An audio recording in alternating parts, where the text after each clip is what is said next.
Hey everybody, welcome back to today's live stream. Sounds like my audio is working perfect. Just because there's not anybody really in the stream just yet, working on trying to get this Streamlabs thing to work because right now it doesn't work. So I'm trying to, it's like paste channel URL of a user you'd like to moderate. Well, I'm trying to do that, man. I'm trying. But it's not pasted, and I don't know why. So just trying to get this fixed real quick because I'd like Streamlabs to work if I can, but it's not. So let's see. Let's go channels at Streamlabs.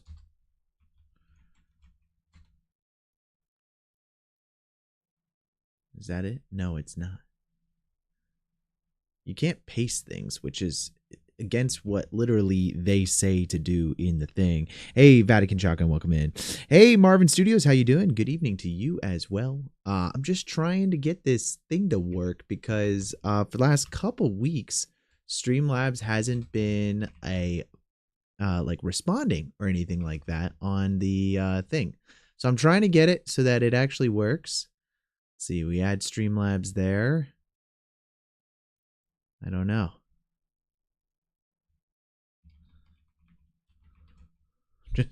We're making all the Streamlabs accounts. There's a lot of posers though out there, and that's it's driving me crazy, man. I think that's good. I think we're chilling. Let's see. It didn't change anything. So that's standard managing moderators is moderators, but in addition, they can manage block words and change chat modes in live. No, it's definitely not that guy. But today we're actually going to get back into streaming, working on the How to Train Your Dragon render. Sorry guys, it's a little boring. I just was like, it's not working. So I was trying to see if I could get Streamlabs to work again, but I guess not. Oh well, guys, that's unfortunate. I do like it that when the commands work. It's just right now they're not. This is what we built so far inside of our Blender. Sorry for that little bit of a delay there, guys. But this is what we've built so far inside of our Blender. We're currently working on this to build out this scene. We've already got a good amount of this 3D modeled. It's just, now we're going to get into lighting and shading. This is the image that we're using as our reference image, and this will be the 3D model that we worked on here. Troubleshoot it on Twitch since you can use commands without being live. Oh, yeah, but the thing is, it's YouTube, so I don't use Twitch. So I wish the process is a little different on YouTube versus Twitch. On YouTube, you have to add them in as a moderator, versus on, the Twitch channel. You can, I guess it is a moderator there as well, but I don't know. I'll have to look into it more just so that way I can actually get it working, because randomly one week it just stopped working, and I see right here it has Streamlabs as well as Vatican Shotgun as moderators, but I guess not. I don't know. I'm trying to figure out why that randomly stopped working one day. But without a further ado, let's get into today's live stream. How are you guys doing on this wonderful, wonderful Sunday, guys? Happy Father's Day to all the fathers out there. And if you guys haven't already, reach out to your dad, say Happy Father's Day. I want to give a special thanks to all of our wonderful members of our Patreon right here. These people help keep the lights on, allow us to do super cool stuff. And then of course, if you guys are members on the Patreon, you guys can get access to all of the project files, including the stuff we create today, as well as last week. Link to that is in the description below. So make sure you join and do all that fun stuff. But yeah, I mean, how am I doing? Orlando Kaisa, how are you doing today? So far, commands are unfortunately still not working. Yeah, I don't know. I don't know. Hey, Ben, let me actually make you, because I'll just do this real quick, and then we'll go from there. Currently, you're like a standard moderator, but maybe I make you a managing moderator, And then you can, oh goodness. I need to like copy your thing. I don't like how YouTube does this, by the way. It's very clunky and messy and not fun. I don't like it. I don't like it. Actually, I think I just removed you altogether. And I don't know how to add you back. 1 second. Cancel. Cancel this. Cancel it. Abort mission. All right, great. Well, we're gonna get into the Blender stuff. I'm sorry, guys. We'll figure this out on some other time. Maybe I'll do like a live stream. I'll be like, hey, nothing's cool happening on this stream. We're just doing some stuff. But so here's our project files that we've got so far right here. YouTube did add some cool stuff, by the way, guys. They've got some top fans now. We've got Vatican Shotgun with 75 XP on this live stream so far, as well as followed by Orlando Caicedo. So I don't know. I think that's just chatting. You guys just chat, you get points, you get extra stuff like that. Maybe that's what's breaking Streamlabs, is that YouTube's like, nah, we're going to do it internally, because Streamlabs was kind of keeping track of all of those points of like chatting and things like that as well. So here we go. This is our 3D scene with our tiny little dragon there and our big, massive cliff sides that we have. How many of you guys have seen How to Train Your Dragon yet? I think it came out this week. Did it come out this week or last week?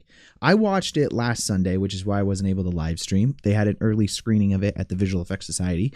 That was really fun. The movie is exactly like the animated film. So if you like the animated film, you might like the live action. Otherwise, you know, if you're looking for something brand new, it wasn't brand new. It wasn't a different take on the story. It was the same thing, which was great, but you know, depends on what you're into. With that being said, though, we are going to do this and we're going to try to make this look super awesome. And to get started by doing that, we got to get some nice lighting in there. I also think there's a couple things here. Our dragon that we have here, I'm pretty happy with the way the dragon looks, but we kind of want a dude riding it. That's the whole point of How to Train Your Dragon, was that there's dragon riders. And so let's go ahead and do that. I do have Human Gen installed on my thing here. We're going to make ourselves a little hiccup character as best as possible. Probably go with you and make your hair brown. That might be the answer. Let's do that. I'm also going to put the cursor here just so that way I can snap it when I need to. Wow, nice dragon model. I did not model the dragon. I want to make that very clear. We did not make that on stream. I found a free dragon model online and used it. Oh no, Human Gen. It's broken. What's going on here? Well, that's sad. Let me, okay, I guess we can't have a human model. Unless we, yeah, frick. Okay, well, we're just not going to do it, okay? Free one didn't work. Didn't you spend $5? I did spend, you're right. I spent $5 on this. You're right, Ben, thank you for that. I did spend money. I spent hardcore money on this stream, all right? Okay, so we can't have a person riding. Damn, this sucks. Okay, 1 second. Let's see. So this is version 4.3. I'm going to go double check to install the latest version of Human Gen. So let's just do that. That's what today's not going to be a big stream. Oh, can I not log in? Okay, 1 second. Is anybody else frustrated by the fact that Blender Market changed their branding to Superhive? So now all of the passwords and everything got reset. So that way they had to, like, oh, it's so frustrating. I don't know why they had to freaking rebrand it. Doesn't matter. $5, that's hardcore money expense. Yeah, $5, dude. Yeah. Speak for yourself, okay? But we're gonna use another plugin right now, called Physical Based Atmosphere. One of my favorite Physical Starlight Atmosphere. One of my favorite Blender plugins that I've picked up over the years. We're going to use this because I just freaking love how it looks. So we're going to go in. Let's start setting up some really nice lighting here. What's really nice about this plugin is that it kind of sets up your sky for you already. You can change densities, you can change cloud cover, you can change all of those things just by clicks of buttons and just adjustments. So right over here, for instance, we're going to change our sun's horizontal position. We're going to get this a little bit more, I think, behind, let's see, probably somewhere over here or somewhere over here. We can check even what our current sky, or whoops, I'm using cursor here, what the current sky looks like, just so that way we've got a reference of what they went for on the actual shot. And so we'll just put this in the front real quick. Boom. And you can see that the sunlight's coming kind of from like right here. It's called the name of this one is Physical Starlight Atmosphere. I think that's what it is. Let me just double check for you real quick. Physical Starlight and Atmosphere. It's phenomenal, dude. Like, and they update this. It's made by some dude who actually did like real science and math and stuff, and it's freaking awesome. I bought this plugin, like, this is the thing I love about Blender plugins. I bought this plugin like 3 years ago, and I've gotten every update that they've released, you know, and it's freaking awesome. So let's go ahead and just turn that off real quick. But we're gonna want the sun to be somewhere over here, and let's go ahead and line that up. All right, guys. Let's move the horizontal position of the sun over here to be a little bit more backlit, probably. We can.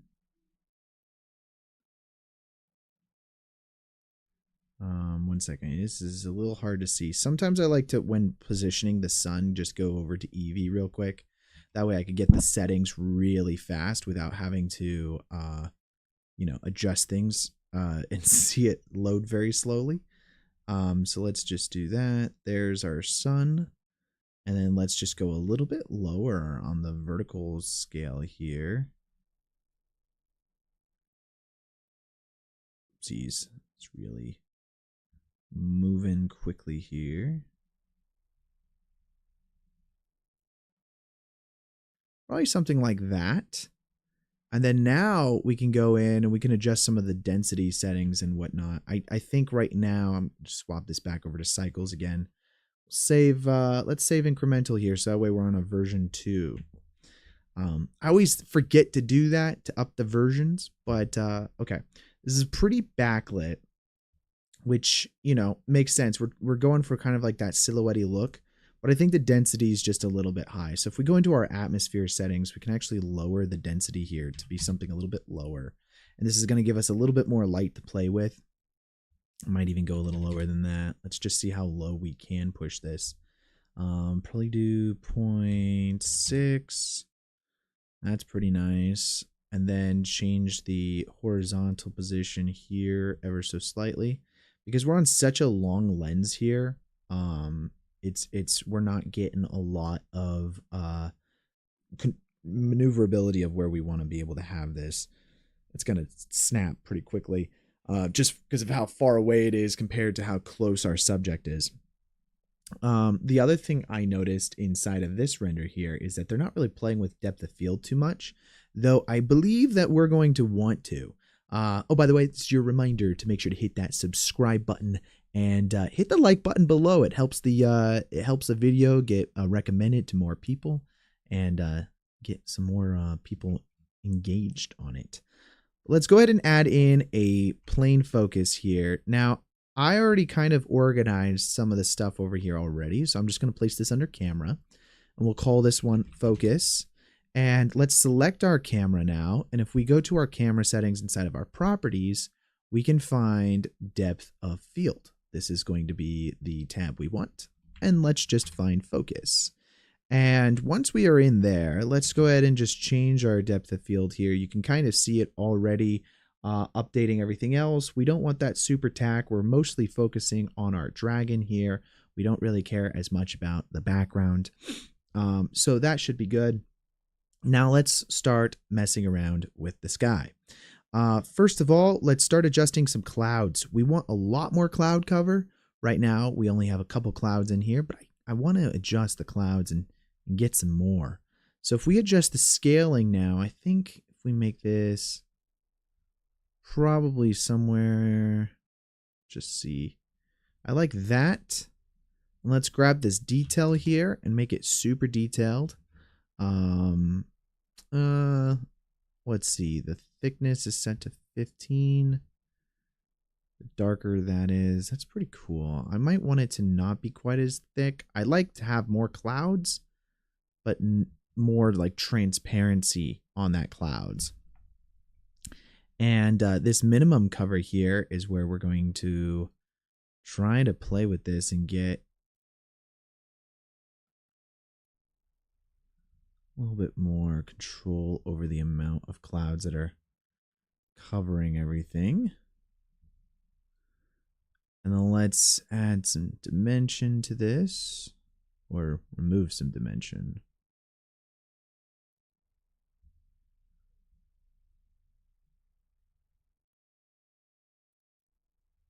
That's pretty cool. I like that. Definitely gives some nice style to the clouds there. I really like the lighting intensity. Let's boost that up a little bit. Way the sun's breathing through a little bit more. Fantastic. Next up, we've got, let's Alt-H this. What is this guy? This is our water? Oh, that is our water.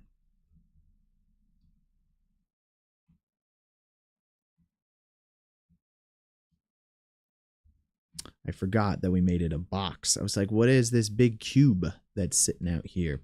Let's go ahead and save that. Let's start adding in some materials here to be able to see. We scale that out. I guess we are going to want to scale the back side of this out a little bit more. So let's grab this back face here. We're going to grab it and pull it out to the distance.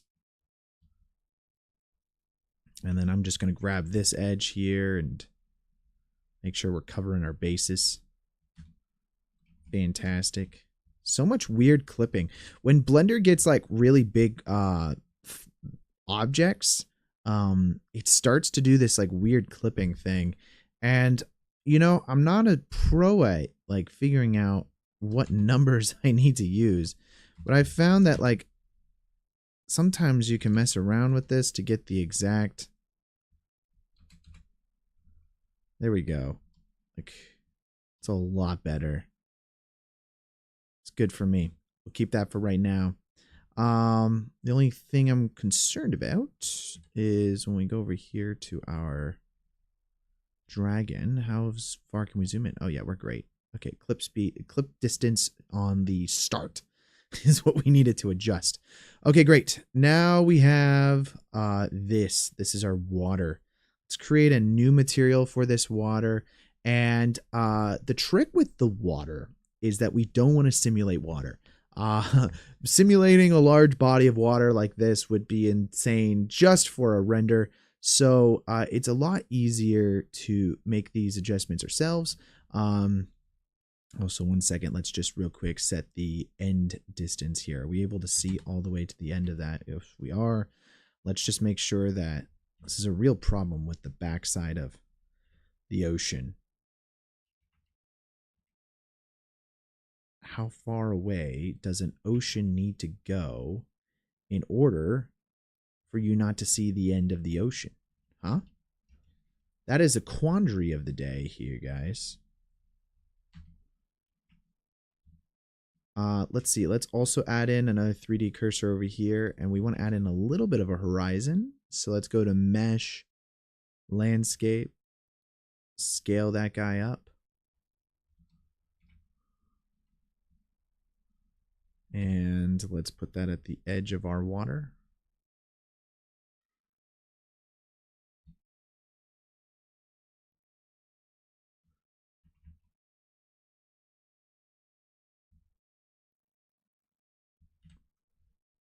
Okay. And then we just duplicate that, right? Let's go into edit mode here. We'll join these two together. And then we're just going to duplicate this along the edge here. Hopefully we can scale that up a little bit.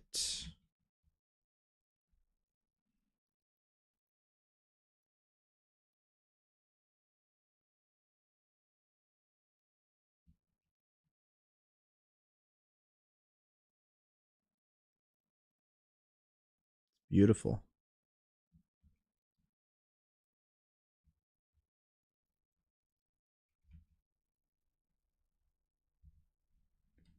Let's take that and let's rotate these on individual origins. I think that's going to be the trick here.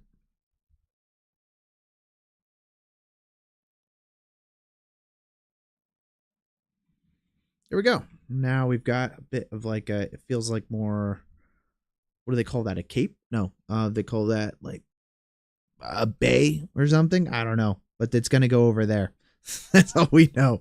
All right, let's call this new material that we created on this big cube-like box here an ocean. And now we're going to jump over into our shader editor and we're going to make adjustments to this material. Now, I'm actually doing another job right now where I had to do this. I'll be honest, I don't remember what settings I selected. So it was a lot of trial and error to get it to work. You know what I might do, just for sake of my sanity? I'm actually going to open up my work computer and just copy my settings, because I made some really good looking freaking ocean water. And I don't want to have to try to figure out how to redo it. That was a decent amount of trial and error to get it to work. Not that it was super fancy. It's just, yeah, it was complicated enough.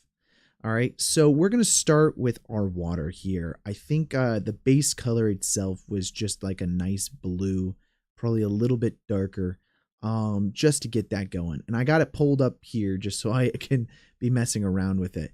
But the first things first, actually, we're going to start off with a volume. Okay. We're going to do a principled volume with pretty similar color to what I just selected. So let's just do something like that. The density here, I'm just going to set this to a little bit thicker. We may need to adjust this because of the size of our cube. And that's all good, but this is just to give us some like rough numbers. I'll probably increase the intricacy, and that we're just going to plug directly into our volume. Now, water, what's interesting about it is that it's not a solid object, which is why you have to do two different layers of this material. We're going to do it with a volume here, and then we're going to go and try to create the actual surface material of it later as well. And this is just increasing a little bit of the density, a little bit of transparency. The more we add into this, the more murky it will be, and the more depth that we're going to have from this. So I'm going to probably start with a value of like 1 for right now. I might do, let's do a 0.05 for right now, and then we'll go from there. But the principal volume is the first thing that we want to attach to this. And then next up is going to be a series of other nodes. Now, there's a couple things that I like to do depending on the artistic intent of what we want the water to be reflected as later. But the start of the entire water shader is just a glass BSDF. Now, the glass BSDF is going to give us our initial just reflective surface that we want to have. So let's plug that directly into our surface here. And we can adjust the roughness as well as the IOR. Now, I believe, if I remember correctly, the IOR I selected was like a 1.4. And now we're going to adjust the roughness. Now, obviously, the more rough this is, the less reflective that glass is going to be. And then the less rough it is, the more reflective that water surface is going to be to the background. And now that's all like depending on how still you want the water and so on and so forth. So it all just kind of has to do with that. Now, in order to get the actual ocean waves that we want, we could simulate the water, but I don't want to simulate the water. I feel like that's going to be too much work. So we're going to try to do that ourselves. And I did that pretty simply with just a noise texture. So I took a noise texture and then I added the noise texture in. I just increased the scale. Now let's just preview what this is going to do, okay? I just increased this scale to something really large. What we're trying to do is create those little ripples of the water. Now, depending on how big you want your waves to be is what this value here should be set to. But we're probably going to increase it to something like this. I feel like this is a decent choppiness level for our water to be at. One of the issues with doing this method is that it's not simulated. The water is just stagnant. So depending on what your camera movement is, if you want to see water move, you can add in like a nice texture coordinate and mapping node here, and we can just push the, the location in one direction or the other. For our purposes on this particular shot, we don't need to do that because it's just going to be a still image. So it doesn't matter anyways. But that is just something to note. My shot is a CG shot, and I did have to do that where I added in a little bit of movement to the shot, and it totally sells. It like looks 100% real. Next up, we're just going to add some detail. Now this is the difference between, the black and white values. Obviously, we want our water to be more detailed because we're going for more of that photorealistic quality of it. But are you not making an animation? So it's not necessary. So is not necessary the simulation. No, I mean, we're not making an animation. It's not necessary to animate, but even if we were making an animation, we could just literally add in here a mapping node and just change the location, and we can make this go in whichever direction we want it to. That's more so what I was trying to say, is that you have the ability to make it animated.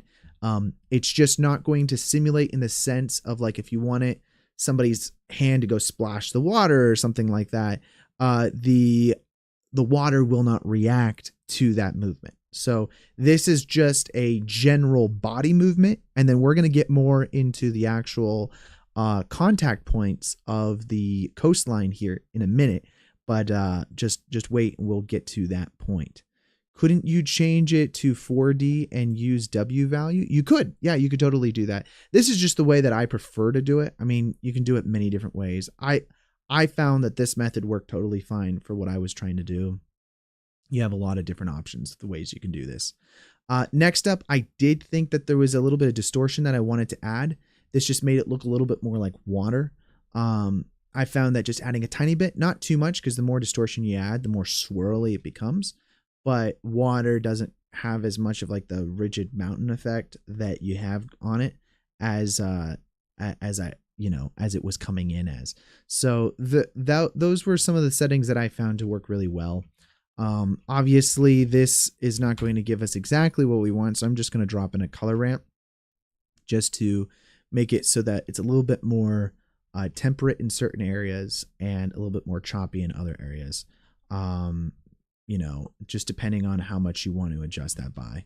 And then finally, just to really make this values bigger, I added a multiply node in, just so that way I can multiply this by a larger values to make those waves a little bit bigger. And you can make those whatever you want. So I'm probably going to multiply it by 5 for right now. And we can always adjust that later depending on what we want. Now, right off the bat, we take this thing, we just add a bump node in, and we just swap this over to height. This is going to give us a really nice bump texture for our material here. And let's see if we increase this value even more. Yeah, I like that. Now we just take this bump value here, and we can just plug that directly into our displacement. And then under our settings, I'm going to go in and then swap this from bump only to displacement and bump. And that's going to allow us to use that material accordingly. Now we're going to take this bump value, also plug it into the normals of this glass material here, and then take this glass material, plug it back into the surface. And that's going to start to give us some of those ripples that we wanted. The only problem is that we also need the glass to receive a different type of amount of roughness that we will want also. And that is going to be done through a different subsect of noise. Because right now we've got those really nice bumps of the ripples of the water in there, but now we're going to need the water itself to have different amount of ripples and bumps in there. So I'm going to create another noise texture. that we're going to use here. And we're going to plug this noise texture in.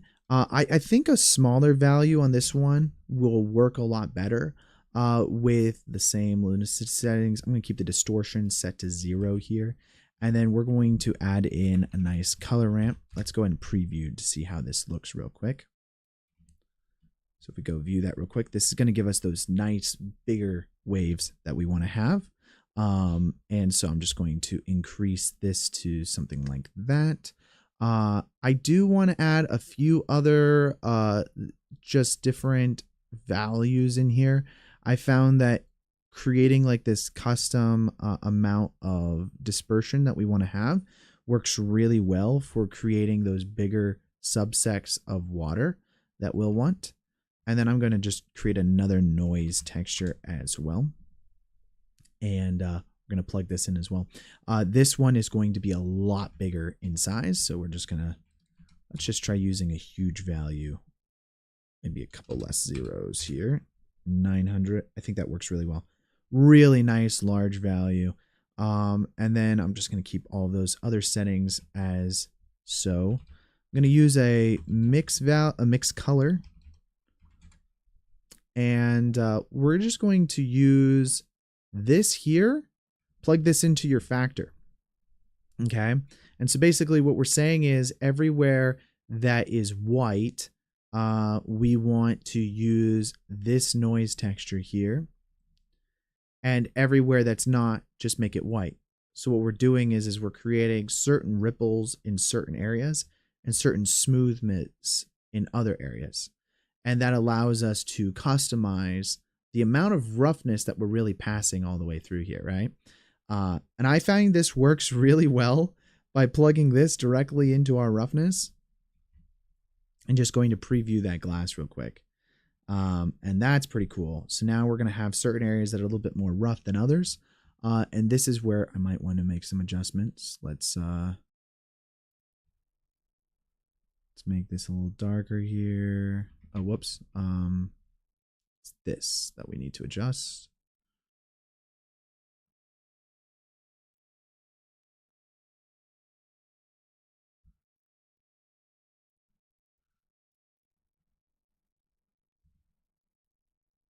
That's pretty cool. Now, the other thing is that our glass color itself, we need to also adjust because right now everything is just default. So let's get our color value in and we're going to start making some adjustments to this as well.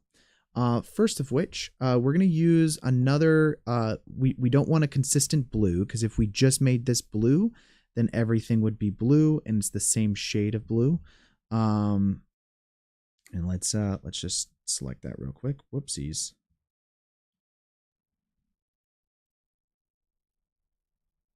I think I just crashed. What's going on right now? Oh, geez.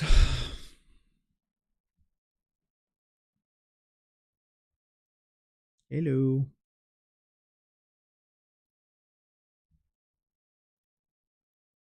Just do that real quick. There we go.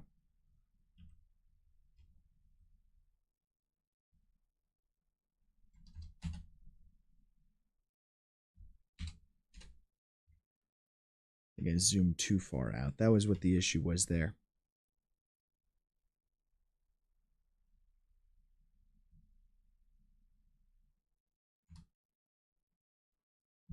Okay. I'm going to change this to be a little bit more dark blue here.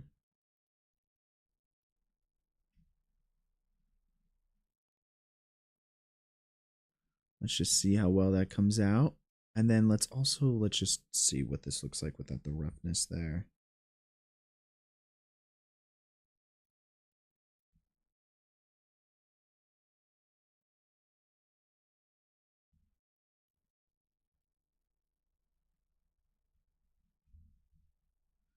Then I'm going to darken our ocean water real quick.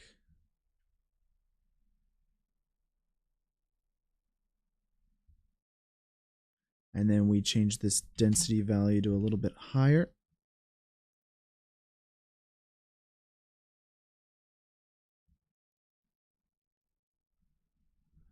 see how well that works. It's decently difficult because of how silhouetted everything is. But what we're gonna try to do is we want the light that we have to be a little bit more spread out on the ground here rather than being so harsh. I think one of the problems that we're running into also is the sun here needs to be a little higher up vertically.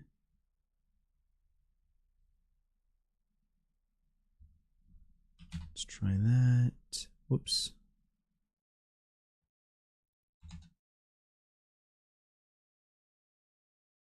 $89, $88, 88.5.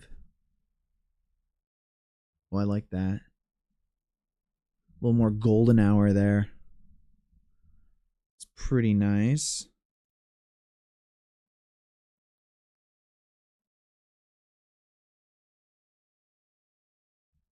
Okay. And then with the ground here, let's do object fog also. Let's apply that.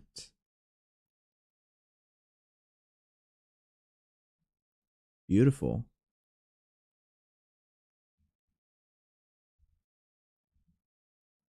Now with our actual water, let's go into our shader editor here. We're going to change the roughness value to be a little less. Fine with it being a little more reflective too. And then let's change the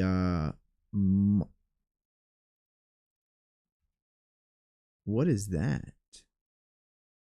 Oh, it added that node in. That's kind of cool actually.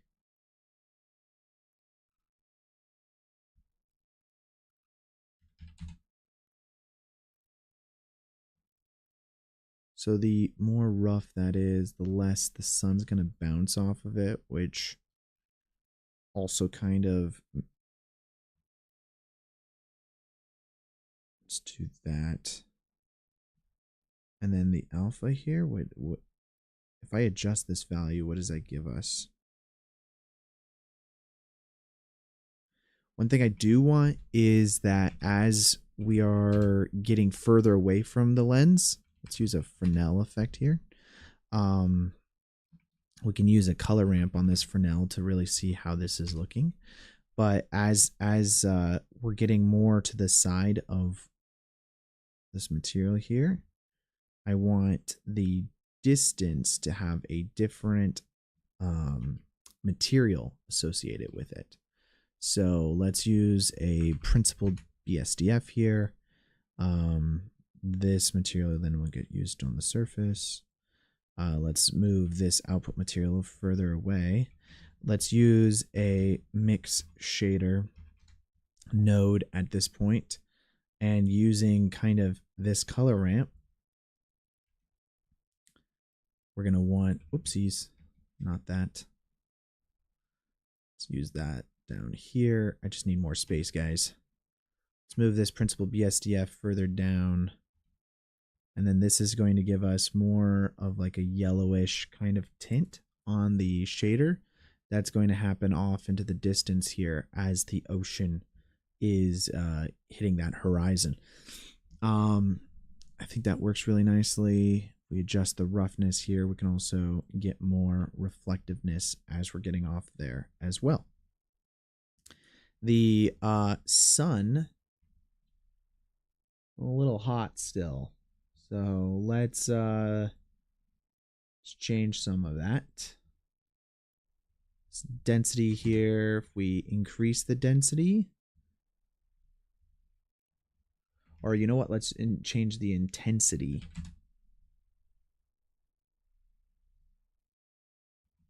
I like how the sky looks, but I don't like how the water is reflecting the sun.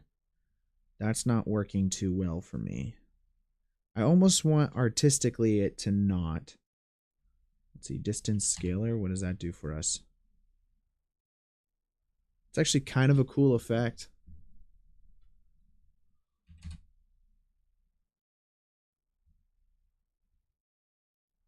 In a way, I kind of like that actually. It's very interesting. Hmm. It's not what I'm going for.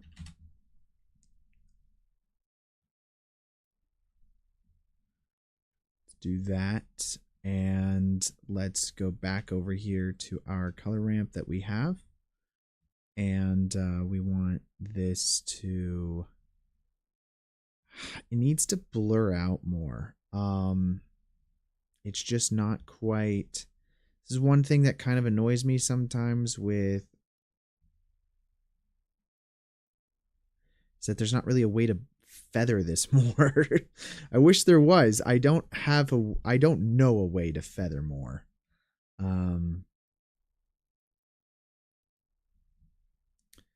One thing we can do though is let's actually subtract that, and then let's make this value actually more gray. Ooh, there we go.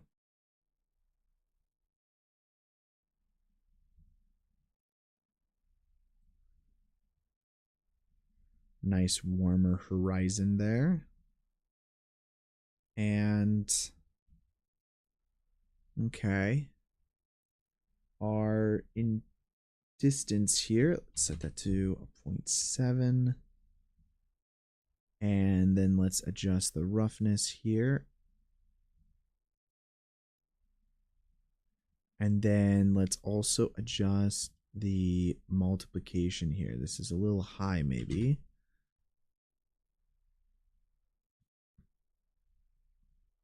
A lot smaller ripples on the water.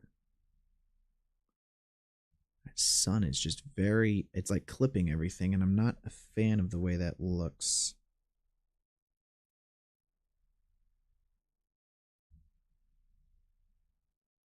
Let's see, fall off, sun radiance gamma. What is that doing for us? Whoa. How about no? That was too much. Too much. Is it the...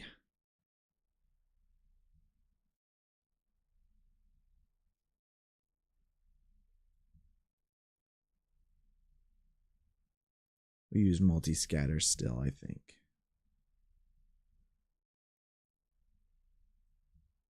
The sun itself, diameter. I'm going to copy this value and make it a lot smaller.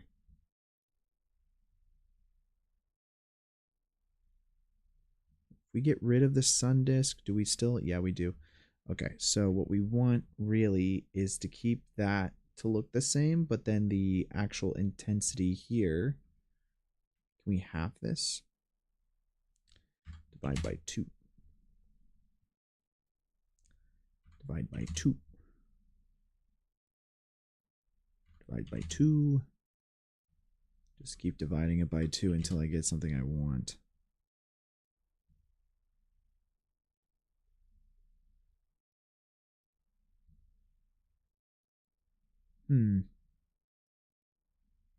That's a little better, actually.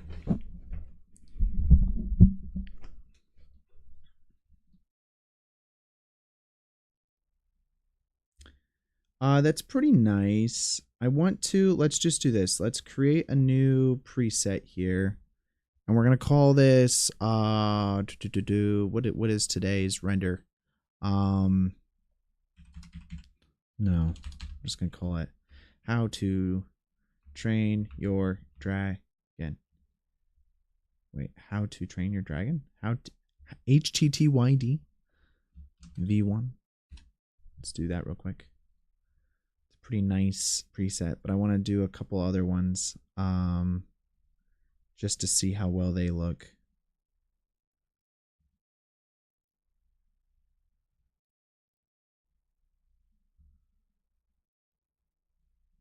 So it's negative 352 and 88.5. Negative 88.5. Let's do that. So we use this guy.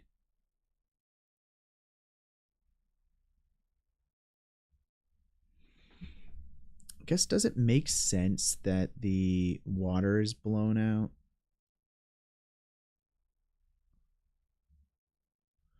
Negative 88.5.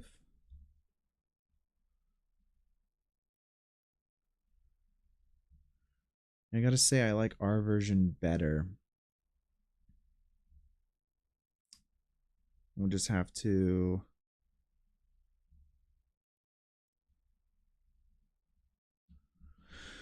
let's see, coverage wise, let's get more clouds in here.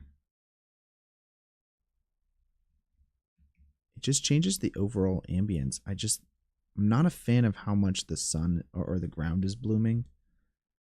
And I think that's my biggest problem. I like this more golden hour look with the higher density.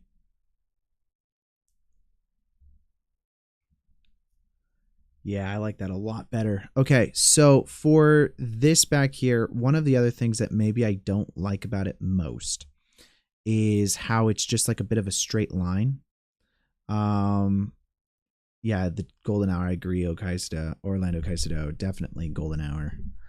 I think one thing that we could do to cheat this a little bit is create a little bit more of a curvature of the earth because, you know, by the way, the earth is not flat. I know. It's not flat, and that's news to some people, but it is what it is, all right? I'm out here creating arguments. All right, let's go to the side view here. And what I want to do is we want a little bit more of a curvature going down. So let's grab this edge here and then turn on proportional editing. And then I'm going to rotate this a little bit. This is a pretty big curvature, actually. So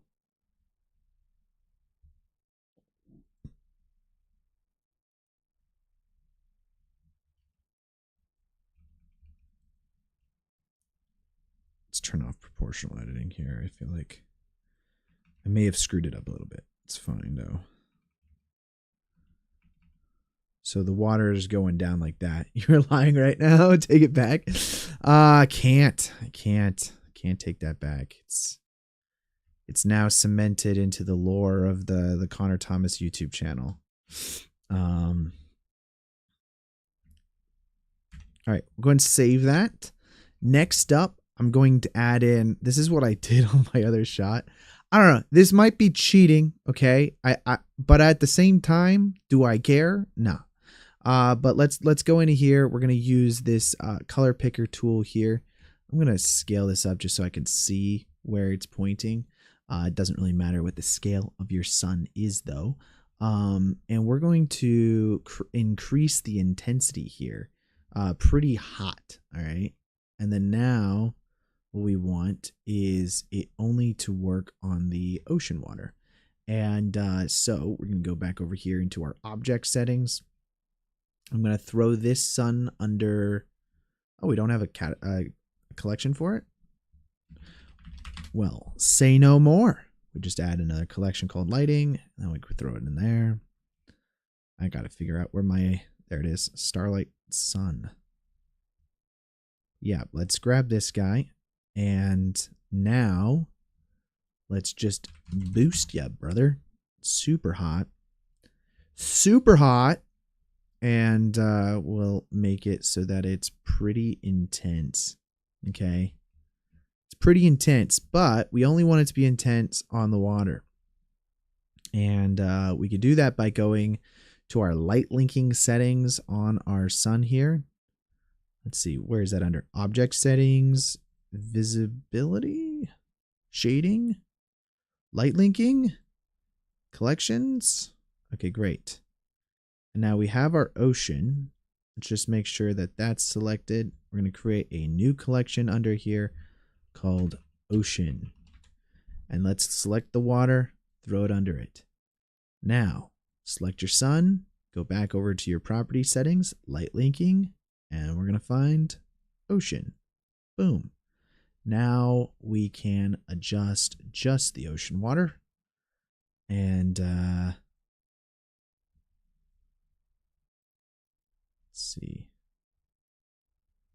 Let's do that.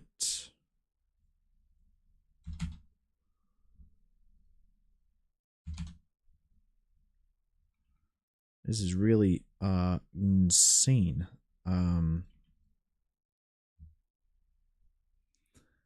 Okay. And now let's rotate this guy so that way we can get him.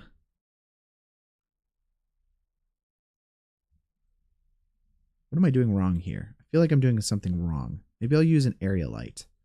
This might be a little easier to get exactly what I want. I said it once and I'll say it again. Area lights are my favorite. The easiest to control to get exactly the lighting that you need and want. And that's my favorite. Okay, for right now, we're just going to get rid of our light linking just because since I'm using an area light, I don't need it anymore. Let's start to do that. Beautiful. That's going to give us a little bit more control over exactly the area that we want. Oh, perfect, guys.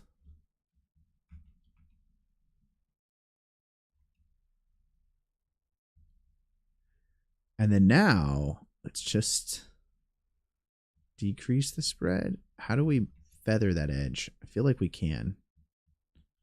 We can do it. Just takes hope and prayer.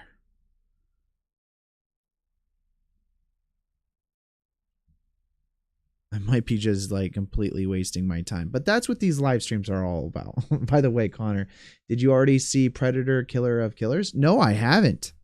Is he good?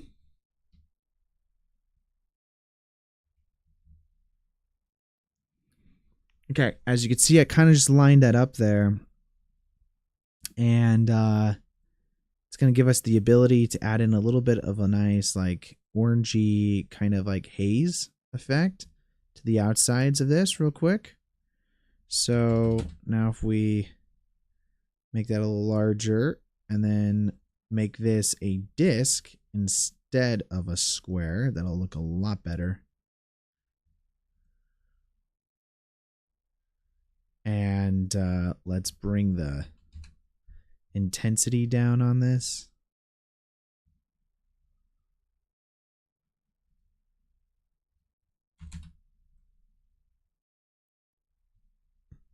Okay. Gives us a little bit of a nice outside glow. I'll probably bring that down a little more.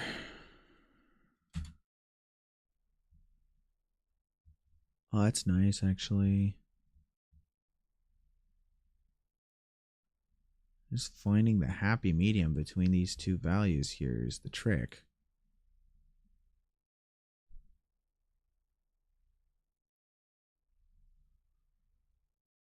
It's kind of cool.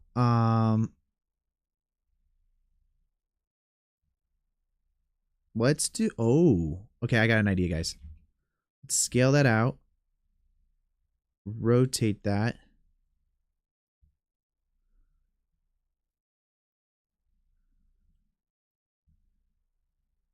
That's more of a horizon kind of hitting light. And then let's make that a little more burnt. Or more in the world of orange. It's really good. You 100% recommend it? Awesome. Yeah, I haven't been to the movies in like a week or so, so I probably should. There's a couple that I want to check out. Yeah, I haven't gotten the opportunity yet to go do that. Guys, I think that's working a lot better. I think so.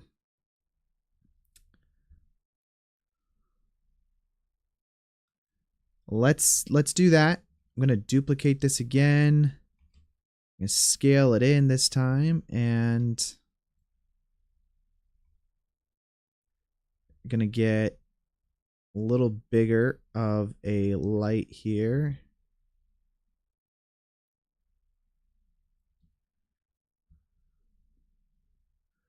And let's see, we rotate that up.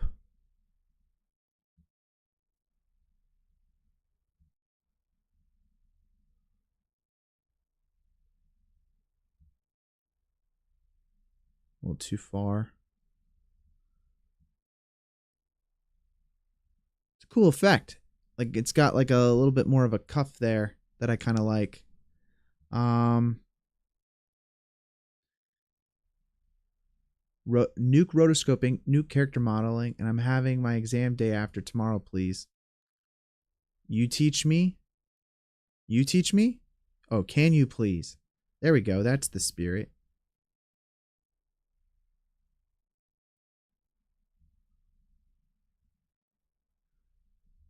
Well, if you've got an exam in like 2 days.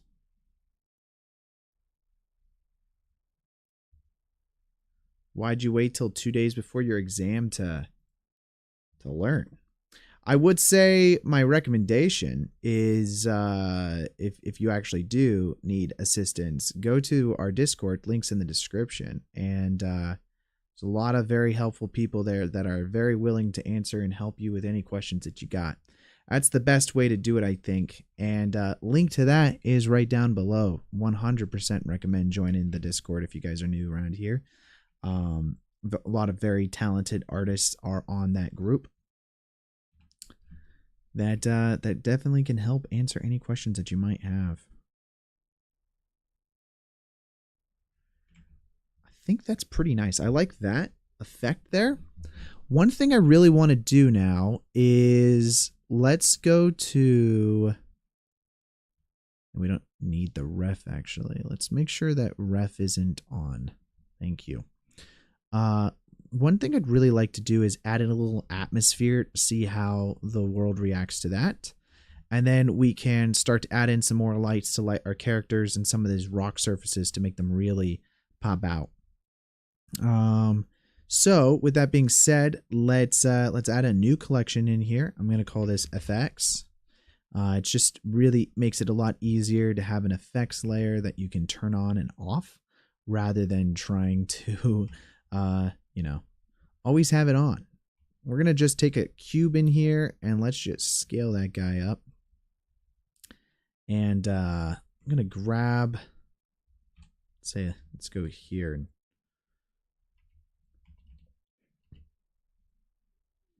boom.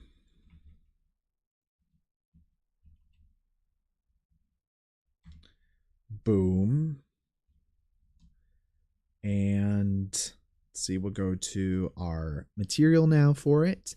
We're going to create a new material for it. So we'll go over to our shader editor, save, and delete this principled BSDF. And now let's add in a scatter, like a volume scatter node. Plug that directly into your volume. That's going to make everything really dark. And that's good, because now we can go in and increase the intricacy to something like that. Anistropy. I don't know why I always say intricacy. I don't even know what I'm saying. I don't think anybody else knows how to say the word either. So I think I'm probably in the clear on this one. But now let's just decrease the density here to something a little bit more manageable. Does it have to be even smaller than that? That's wild. I will say this is a big boy, okay? Closer. It's definitely closer. Let's see. We'll go one more. One thing I kind of want to do here, if we go out of camera view here real quick, we can see this big cube that we just added, and we can use a gradient texture, and we'll just view this real quick. This gradient texture will allow us to have a black and white material that we can control the amount of density with. So that way, further away from the camera, maybe there's more density than closer to the camera, right?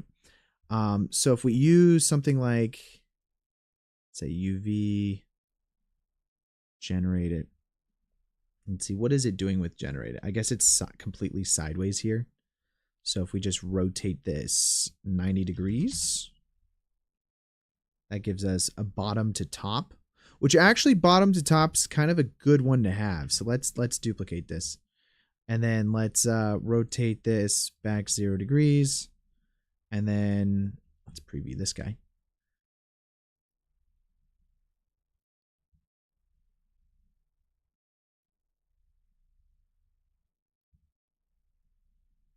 Not quite.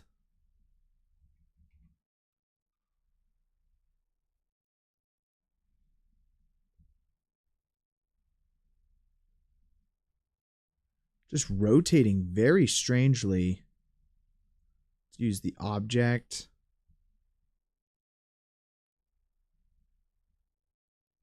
Okay. There we go. So now you can see how we have that. Let's use another color ramp here. And we kind of want to soften this edge because really we want it to be further that way.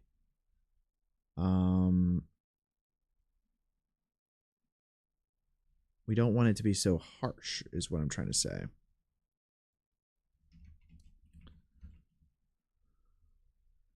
So if you plug this value in,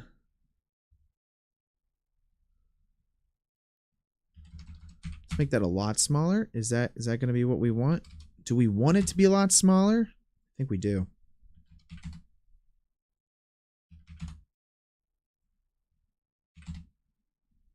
One 0.5, 0.9, oops, 0.1.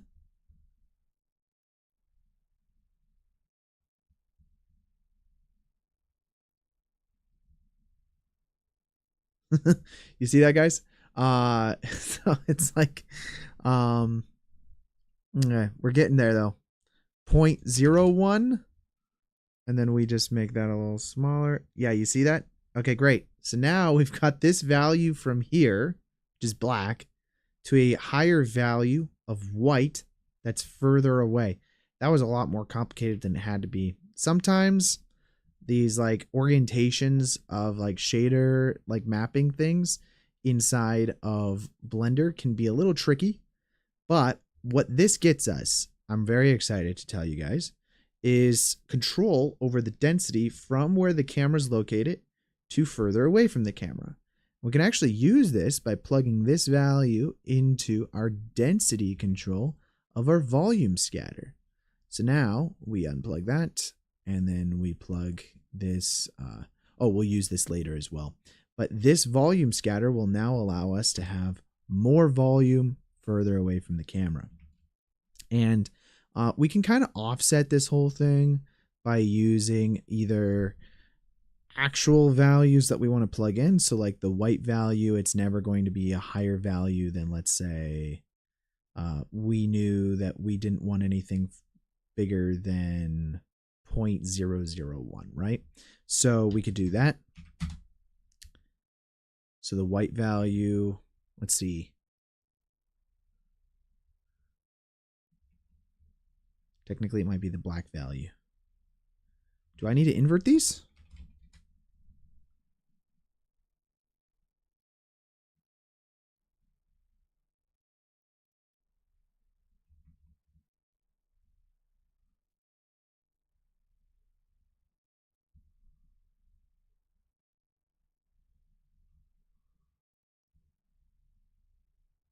So wait, this is our outside cube here. Oh, interesting. Wait. Yeah, let's mute that. So now this value here should be...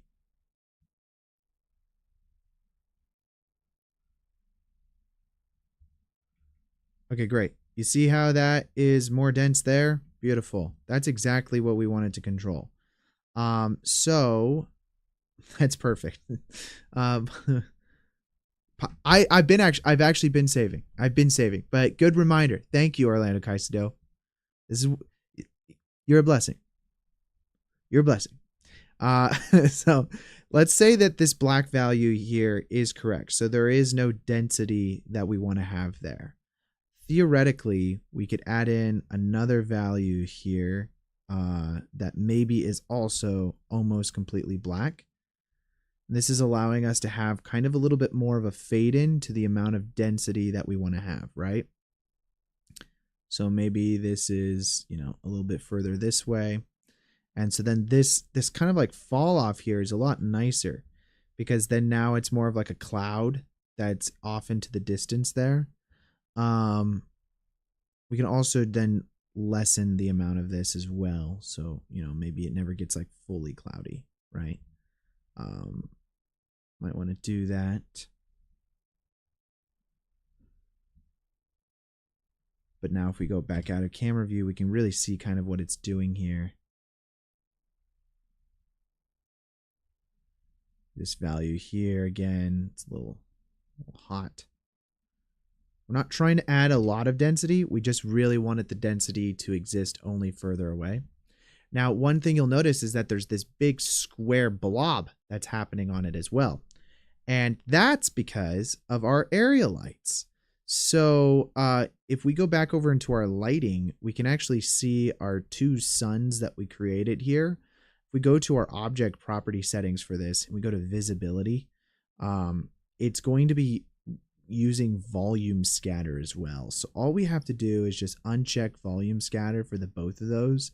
And that way it just creates intensity for our lighting further away. And that creates a bit more haze off into the distance there, which is pretty cool. And now we can control the amount of volumes or what that color of that density is going to look like. So if we wanted to have a little bit more of a bluish, you know, haze onto everything with the way the lighting is going to be interacting with it, we can control how that's going to interact and give us kind of like, you know, pretty cool control over the way in which our sunset is going. I would say if we want, we could probably make this a little more red and something like that, like a little more burnty kind of like effect that's going on. Then obviously the higher the anisotropy, the more the light is going to be bouncing around with inside of it, which gives you kind of more of that ethereal look to it. And then the darker that is, obviously the more crunchy and kind of like dusty that effect is going to be. So if we wanted to feel very much like the shadow of Mordor off into the distance, we can do that. Now, the cool thing about that is that actually kind of gives us a really nice effect that we want, you know, for our lighting here. I'm going to make that a little bit more blue so that way we get a little bit more of that kind of like gorgeous sunset effect that we have going on. Now, if we wanted to, I'm kind of happy with the way this looks. We could go in and use this top to bottom gradient as well to make it so that it fades off and we're only really kind of getting like that atmosphere on the ground level of the water. But I think for us right now, honestly, I think this works really well. I really like the way that the water looks now with that atmosphere, because otherwise the lighting was a little just too direct and it was too flat. This just adds that extra layer of like beautiful magic that you can get onto that lighting. Okay, now we're going to start lighting some of these other objects. We haven't even gotten into textures and shading yet today, guys, but it's already looking pretty sweet. So let's go over back to our 3D viewport here, and then under our lighting collection, we're going to add in a few more lights. We're probably going to start lighting this rock surface here. I think that's the best thing next to start doing. And as I mentioned already, my favorite, another thing we're going to do real quick, guys, real quick. Select your cube that you have, and then under visibility, viewport visibility, we want to scroll down to that. I'm going to swap this from textured to wire. It drives me crazy to have that on. Unfortunately, my head was in the way, but you guys will just have to know where it is located and then go from there. Next step we're going to add a 3D cursor in, and we're going to start lighting these cliff edges. Now, I know the sun's right here, and realistically, we're not going to get a lot of lighting on the edges of this rock surface. But guess what? It's a freaking render. It's a movie. We could do whatever the hell we want, and we will. I'm going to add in my own area lights to make this look really sweet, because in movie world, you can kind of do whatever you want within reason. Some of my favorite movies are like Korean dramas, and sometimes they just have some random freaking purple light in there, and you don't know where that purple light came from, but it looks really cool in cinematic. And, you know, I think that works really well sometimes. So we're going to not go that far. We're going to just light this in a very naturalistic way and go from there. I'm gonna do this surface here first, and then we can make some adjustments. There's a couple things that I'm gonna want to do. Let's under our lighting, let's create a new collection. We're gonna call this rock or cliff edge. I think it would be nice for us to have different collections for the different parts of our render. So that way, if we wanted to turn stuff off, we can easily do so. So if we do ocean, we'll just call it ocean.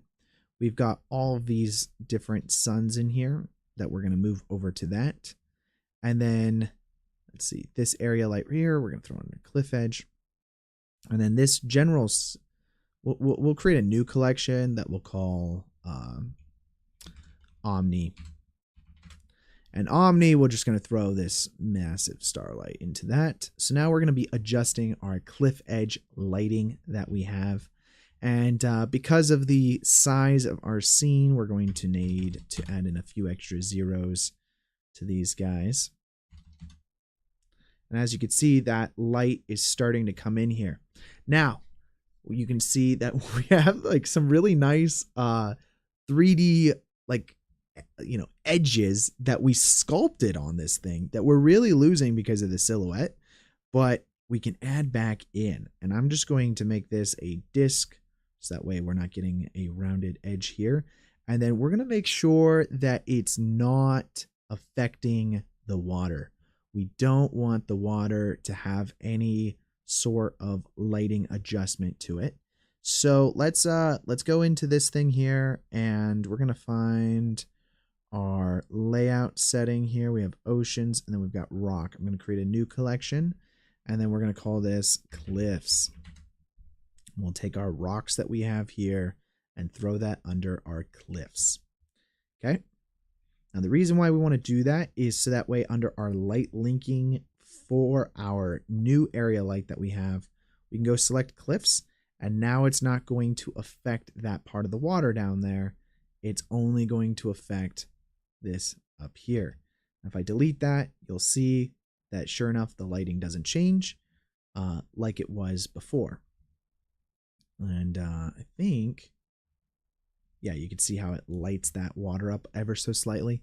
Kind of looks like we are adding some kind of like bioluminescent lighting inside of the water. I've done enough bioluminescent lighting in my day, okay, guys? We're over it. We're past it. We're done. No more. I'm going to make this a little bit more the same direction here as kind of like this sun would kind of come from. And just a little more angular, I think, also. And again, we can lift this up. I don't want this to be any more hot than this section over here. And next up, let's go to our light settings, and we're just going to copy this brown kind of halo color that we want to have. And that's going to give us some really nice edges here. And, you know, maybe we half it.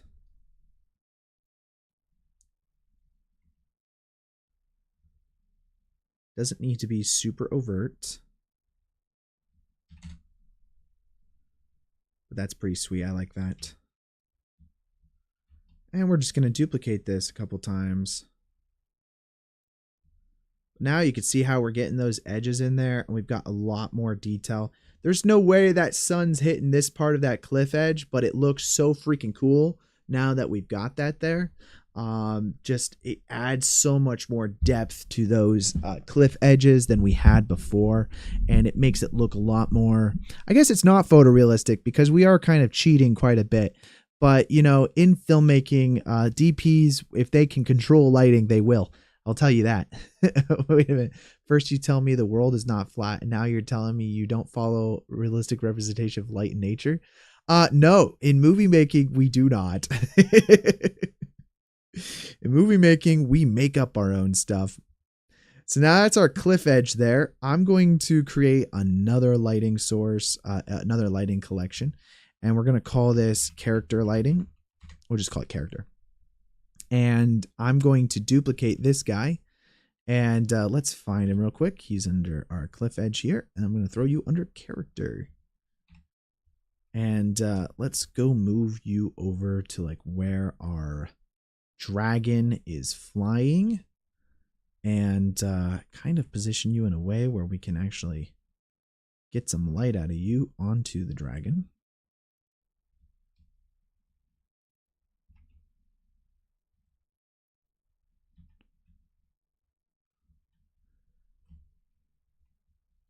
Probably scale it down a little bit. And then next up, we're going to our visibility settings here, and we're going to need to remove this rocks cliff edge light linking. So that way we're actually going to be lighting our dragon here. And then next up, we're going to make this a lot less intense. And let's see, we're going to add in some, I kind of don't want to make it blue, but I don't want it to be white. I think if we keep, let's remove the saturation here for a second. Remove the hue, and then now it's just a black and white light.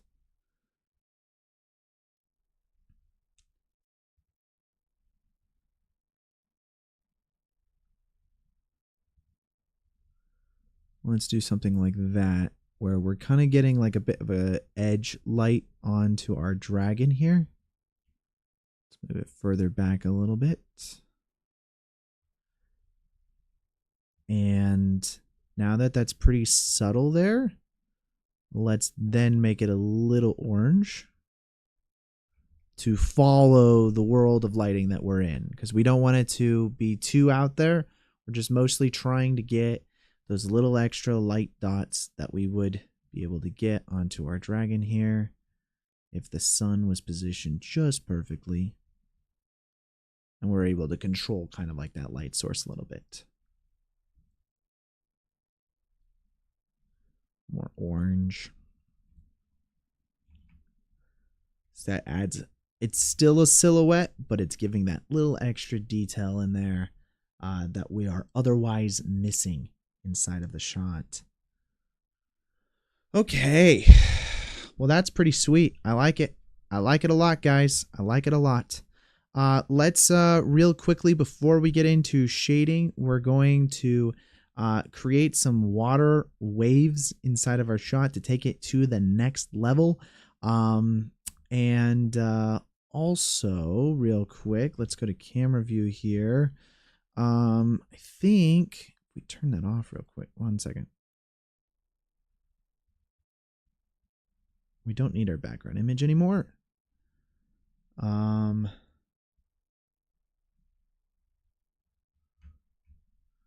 go to render real quick. I'm just trying to see. Yeah, we don't. So I'm going to set the cursor to exactly where that sun is real quick. And then under lighting, let's create a new collection called Flare. And actually, we're not going to have this under lighting. We're going to have it under effects. And then under effects, we're also going to create a second collection called Atmosphere. And we'll move our cube under the Atmosphere tab. But then under our Flare tab, we're going to simply add in a point light right here in the center of our whole thing. And I have a nice... Oh, do I not have it installed?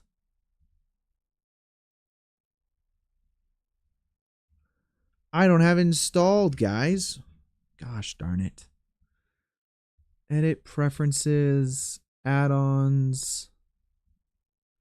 Let's go. Now we got lens sim. Install from disk.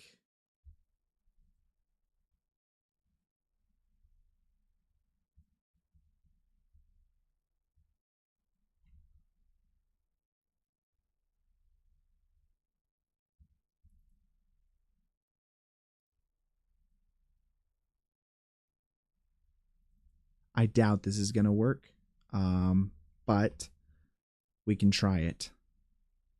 This is a very older version of it. Okay, well, it looks like it's doing something.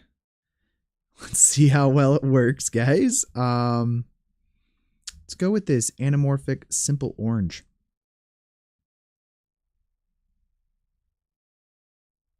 Oh, wait a second. That's right.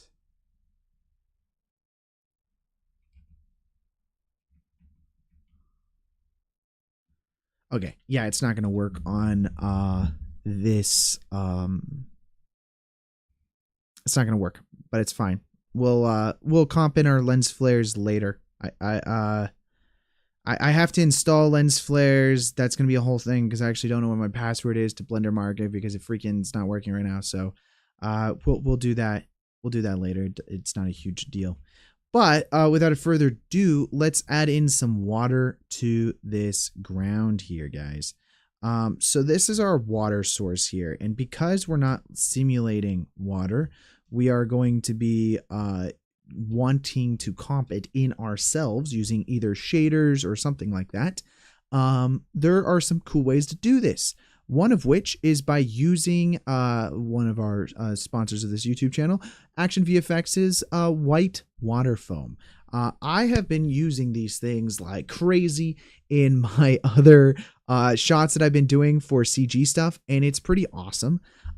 You can just download these videos here and then drop them into your Blender scene. No need to simulate water, because you get the freaking waves, guys. Like that's beautiful. That's perfect.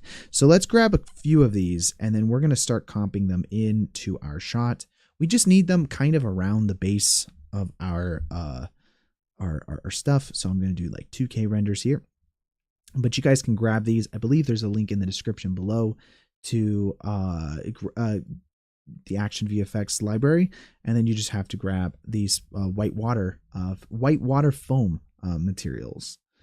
So let's go to, let's see, projects live stream, and then streams and the latest date with assets, and call this a VFX.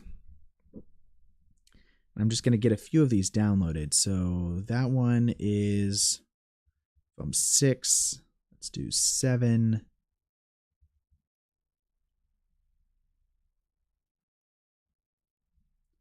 Let's do 5.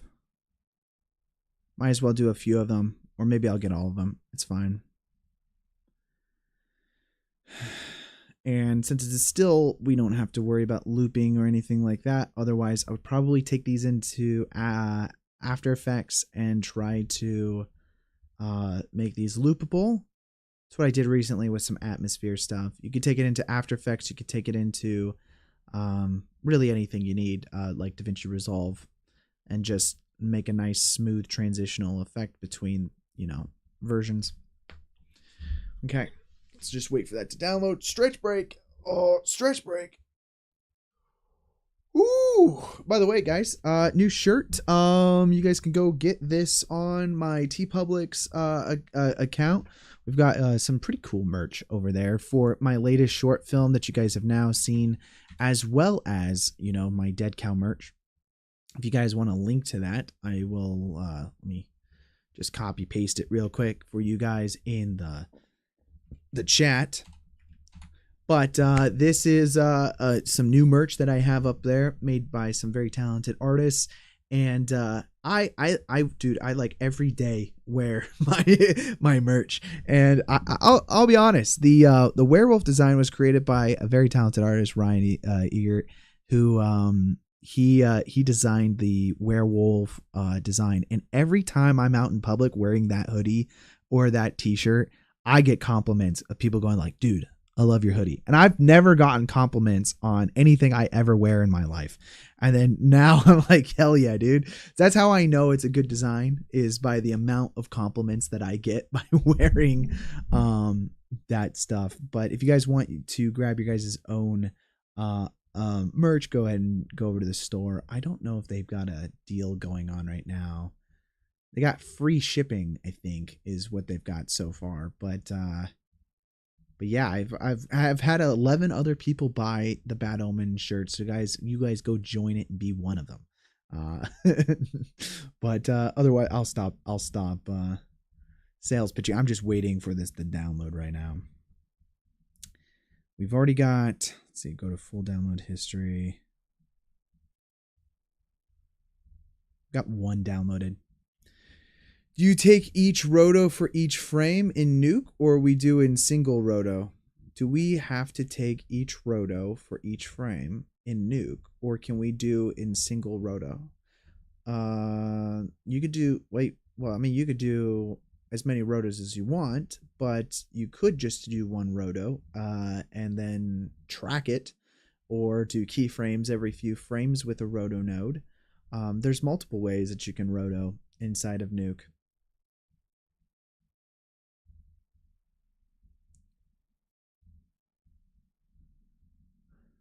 Almost downloaded, guys. Almost downloaded all of the Action VFX assets that they have on their entire store. We are going to download today. I'm probably going to add in, let's do like some waves right here, okay? So the concept is that we're just going to be importing them as images planes, which I think they changed the name of that to no longer images planes, but mesh plane. Don't know why they changed the name, but they did. And so now what we're going to do is we're going to go over to our assets folder, Action VFX assets, and let's just start importing some of these. So I'll do number 4 first, and then we'll scale this guy up. Grab you on your Z-axis here, and what? You're located under flare.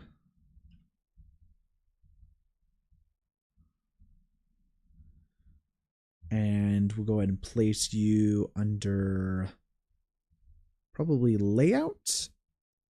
Technically, it would be under effects. So let's go ahead and actually keep it under effects. We'll create a new collection under effects. We'll call you waves. And then let's grab this white water foam, place you under waves. Now, I'm going to vertical split this. We'll make it a little bit easier, guys. Let's open up our shader editor here, and let's just preview this guy. Okay. Now, we're on frame 1, so we're probably going to want to go back a few frames just to find a good spot where there's like a lot of waves here. And we're going to use that frame. Now, if we go to here, you'll notice that it's just it's basically black, but that's because there we go. There is no light hitting it. And so what we might want to do is add just an ever so slight amount of emission to these guys. So if we do that, move these down, just place this just above the water here. What we're trying to do is we're going to scale this guy up and move him over. Ideally, we're trying to get ourselves some nice waves.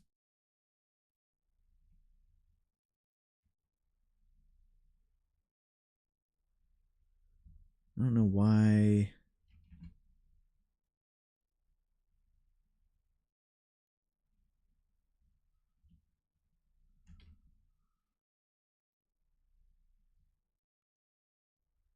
There we go. Probably do something like that. Now, we don't want bioluminescent waves, obviously. So we're going to make this a lot less.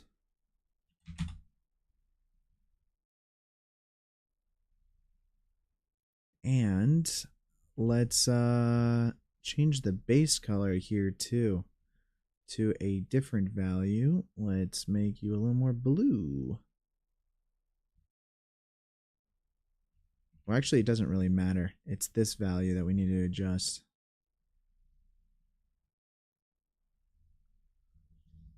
And we don't want you too dark, but at the same time, we need to be able to see you, right? So maybe my other shot that I used these waves on, I didn't have to do anything special to it because the light was very much on those waves. So now what I need to do is increase the intensity of this a little bit more. A little more. There we go.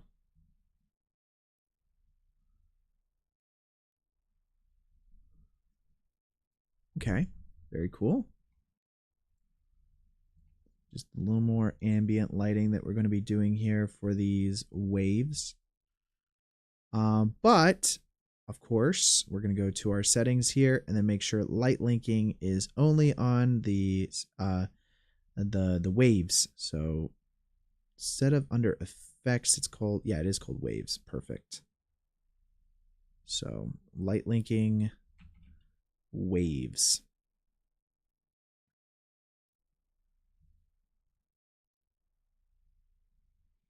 And this area light, of course, we will move to lighting and probably ocean. I guess that makes the most sense.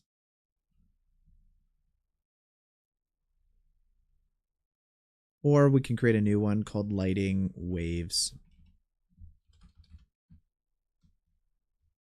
Lit waves, I think, is the best way to call it. I'll call it lit waves, guys. Lit waves. But now from top view, I mean, we just duplicate this a few times here. And what we're really going to try to do is just increase the amount of water waves that we're going to have around here. So let's go and do that. So we're going to add in another image as plane or mesh plane. And let's grab another material that we have here. Scale that guy up.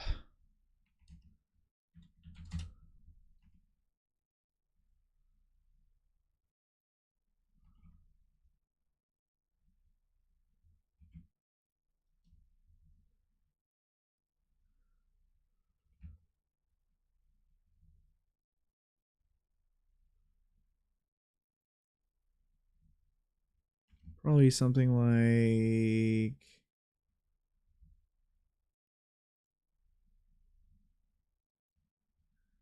that.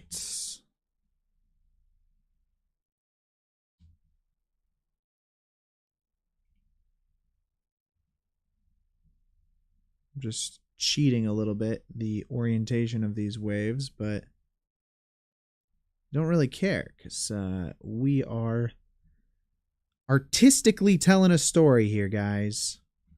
All right, so then we just add that back in again. And this white water gets thrown under our waves. Beautiful.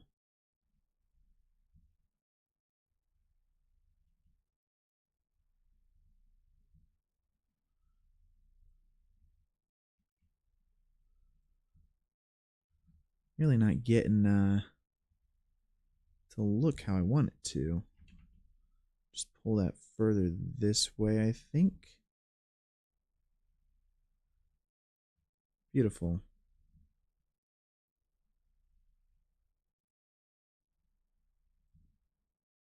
Let's do -100. -5.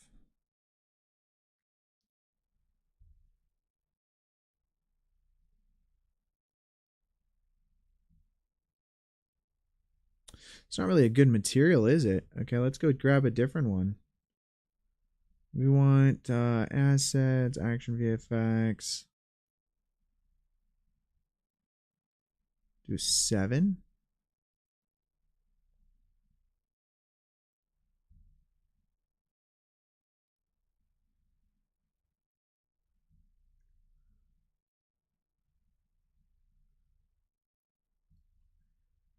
Okay, we're gonna just go preview them. I think this will be the easiest way. So this is a 4, that's a 5. Okay, I want a 5. We want 5. We want really thick, large amount of waves, I think is what we're going for here. So let's do that. Let's import ya.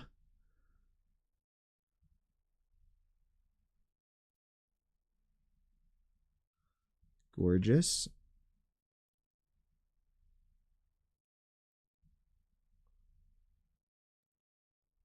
Okay, cool. And then now that material gets plugged in through all of that jazz, and then boom, we should be able to see it. It's a little bit, not a lot. And take this one, probably just for the sake of ease.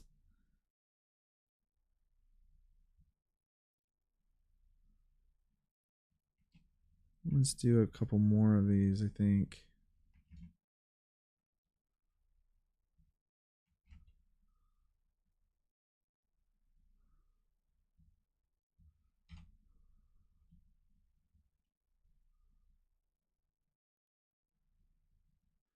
Okay, I mean that kind of works. Next up, I mean it's creating a bit of a shadow here, so let's make sure that we're not making any weird shadows. We probably want to use a shrink wrap on this guy, and then shrink wrap it to our water source with a bit of an offset. So we'll do 0.001 or something like that, or 0.1, something to make it still visible. 0.2.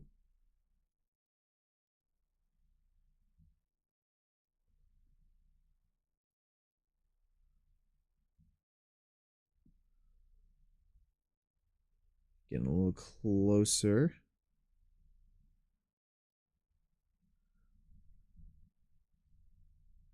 That's pretty nice. I like that. Now the water back here seems a little still, so we could do the same thing if we want.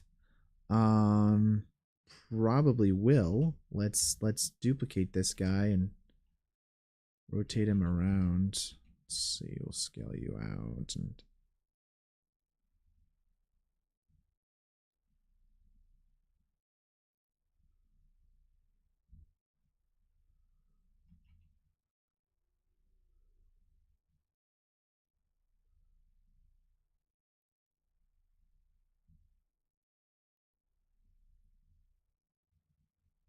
I like that. It's just a little happiness going on there, guys. Okay, cool. Next up, let's add in I don't know, I'm actually pretty happy with the way that's looking.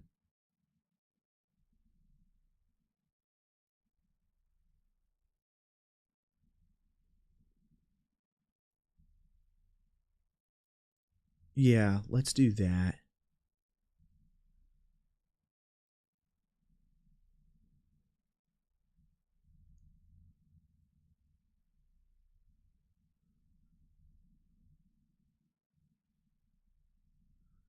And instead of 0.1, let's do 0.03, I think. Okay.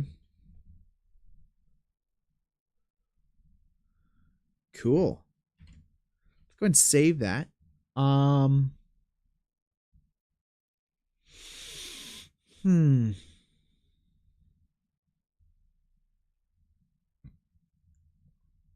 For our camera, I just want to I'm already kind of liking our image. We went a different direction than our render, but I want to get some ideas from it, I think. So let's go to background image. Let's turn that guy on. Put you in front. Let's just preview it. Now they're definitely going the less orange route that we are. I just kind of like, there's something about the ocean water. So if we go to our area lights here,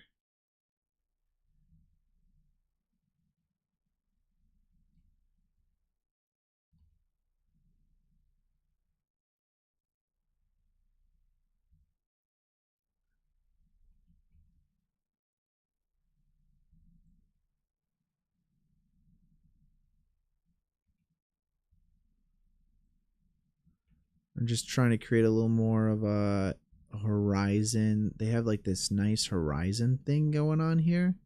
So if I added a bunch of these area lights here, we create a bit of this horizon ourselves, which is kind of nice, actually. I like that.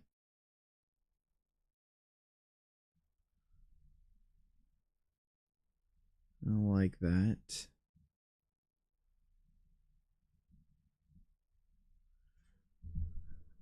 Let's do a few more of them. So we're just going to duplicate that edge over here.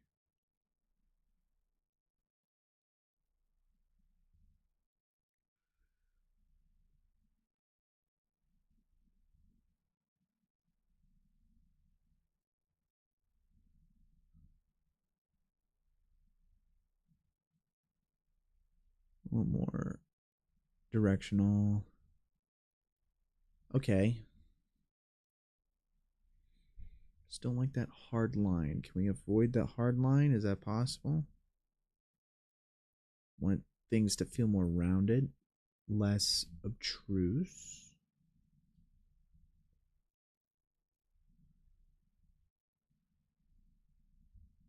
Yeah, that's pretty cool. That gives you that feeling that lighting is being more. Okay, yeah, it works. That's pretty nice, guys. What do you think? Save that. And this rock texture, let's just start getting some materials on it, okay? We'll go over here to Texture Haven, and we're going to download some textures for the rocks.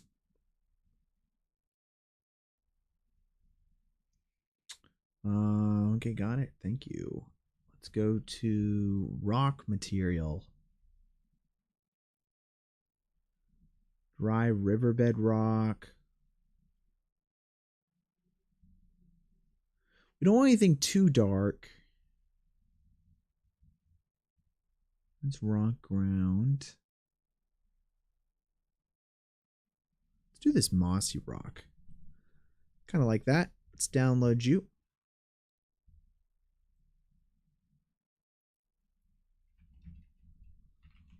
Save you into a textures folder and unzip you.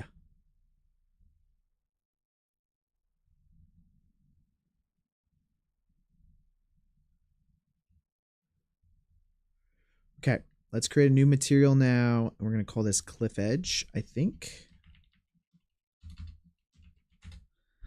And then inside of our cliff edge, we're going to import these new materials, okay? So let's go back over here. We're going to import our diffuse, our displacement, our normals, and our roughness. And right off the bat, we can kind of figure out how much issues we're going to have by just plugging in our roughness or something like that and just seeing how, you know, the UVs look on this guy. And they look pretty bad, okay? So we're going to add in a nice texture coordinate here and use object instead. And let's see how well that does. And then next up, we're going to add in a value node, and we're going to make this thing like freaking really high. We're just going to plug that into scale now. See if generated also could work. Generated doesn't do a terrible job. I think it might do a terrible job over here.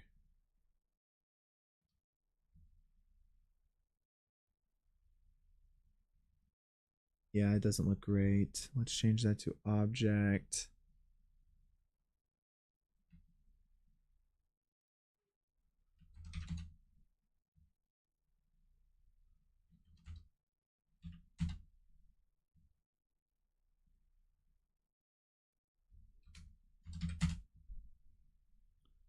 Oh, we're getting closer, guys.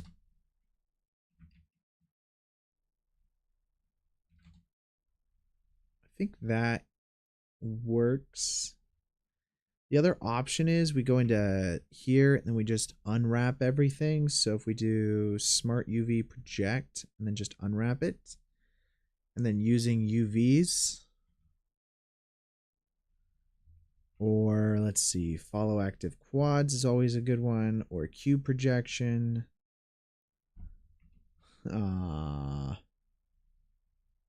Try follow active quads.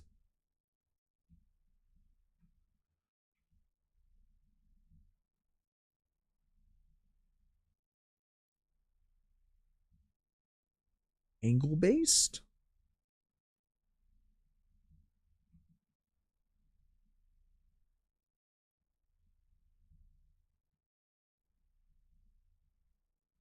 Angle based worked, kind of. Works for this guy. Let's select these guys here. And then we'll do cylinder projection.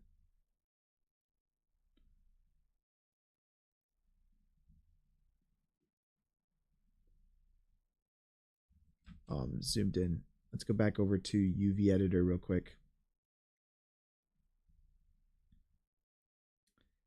Then we go, let's try Smart UV Project. Honestly, that works pretty good, guys.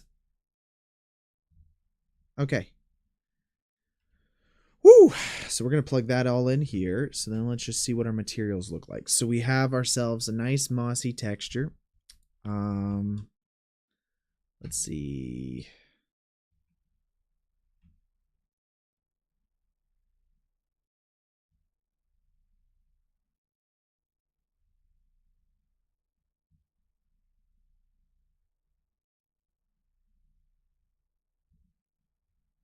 Okay. It's a little complicated because they're two different freaking UV things, but I think we got that. Okay. We're going to use normals also. So we're just going to plug that in. We're just plug this into all of the guys. And now let's use a normal map with our normal. Plug that into the color and then this into the normal. And then let's plug this into our roughness. And we're going to plug this into a bump. And then get that plugged all the way over into our displacement that we have here. And plug this strength into height. And this principal BSDF into our surface. And that's going to give us a really cool looking texture for our mountains now. Of course, it's not super visible, so it doesn't really matter. But, you know, it just gives us a little bit of extra detail on those rock surfaces without having to do that ourselves. Now, I don't think we're not really seeing our dragon here, so I'm not going to shade him. I think it looks good. I think it looks good, and maybe that's a cardinal sin that we're going through with this. And I'm not shading the dude, but it's okay. It's okay. Don't freak out. All right, guys. Instead, we're going to just render this, and so we can go comp it, because I think it's looking pretty sweet. I think there's some things, like I want to boost the exposure a bit on the shot, but I really like the way everything looks, and so I don't want to fiddle with it inside of color terribly much. But you know, that these are things that I know that we can adjust with inside of the comp. So I'm going to set some render settings here. We're going to set this to OpenEXR multi-layer with color management. We're going to make sure, I always like to override it just to make sure that that says ACES CG. And then over inside of our view layers here, we are going to do some comping. So we need some object crypto mats as well as material crypto mats enabled. And then I think I'm going to check normals anyways. You don't have to. I like to. It just gives me sane of mind. And then finally, we are rendering this out at 4096 by 1716. All of these things are fine. Let's see, 4096 for the number of samples, also fine. So let's go ahead and render that. And hopefully this doesn't take terribly too long to render. But, you know, if it does, it does. I see, there's remaining 10 minutes. Yeah, it's not too bad. Where's that 5 hours? Wait a second. Is it 3 hours? 2 hours? Hopefully it's only like 15 minutes. If it's 15 minutes, I can live with it, you know? But, hey, how's it going? How many of you guys watched my short film? Did you guys get a chance to watch my short film yet? If you haven't, please go do that. Very proud with how the film turned out. You can take a look at it. I'll put the link here in the description. If you guys haven't watched it yet, go watch it. Very pleased with how the film turned out. We did a Q&A with the actors as well 2 weeks ago. So that was a live stream Q&A. And you guys can go check that if you want. Of course, that also was on this channel, as well as the score is out on the YouTube channel as well. So just letting you guys know that you check those things out, all right? Otherwise, let's see. This render, it says it's gonna take an hour. If it's going to take an hour, maybe we just don't comp on stream, guys.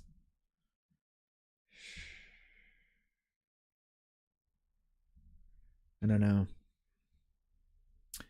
I could do a sample test render and then we do a full res render after stream. Let's just do that because I don't want to wait 45 minutes for this thing to finish in order for me to comp it with you guys.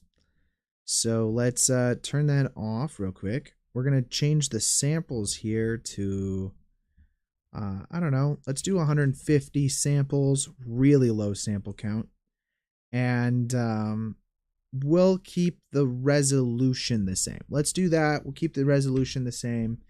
I will up the samples for a render after the stream is over. And then that way I could, like a full res one that I could post on social media and all that jazz. But this will go quite a bit faster. Yeah, 12 minutes versus an hour. Way more doable. So let's open up Nuke, guys. We made it to the Nuke stage. The Nuke stage.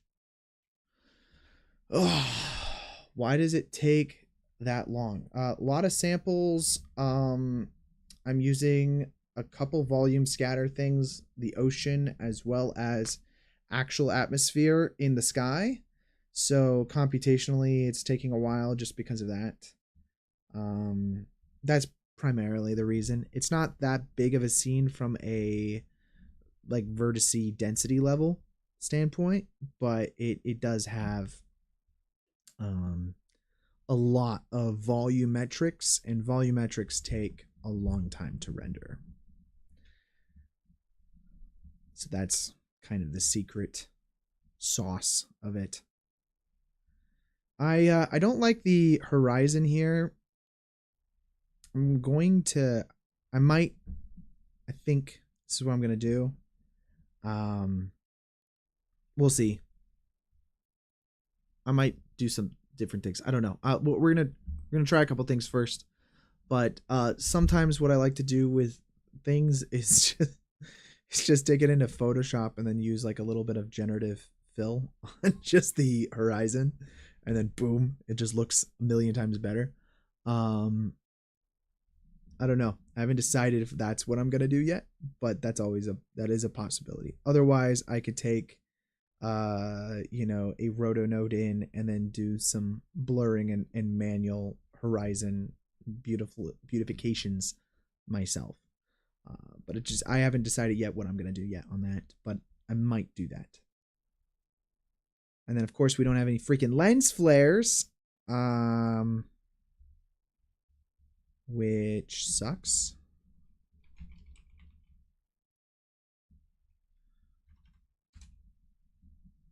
Oh, is that deleted? Blender and Nuke Dam. Yes. Yes. Blender and Nuke, the killer combo. I'm going to real quick figure this out. Because, yeah, the ocean looks like crap. Looks bad. Did we go to the output folder on this?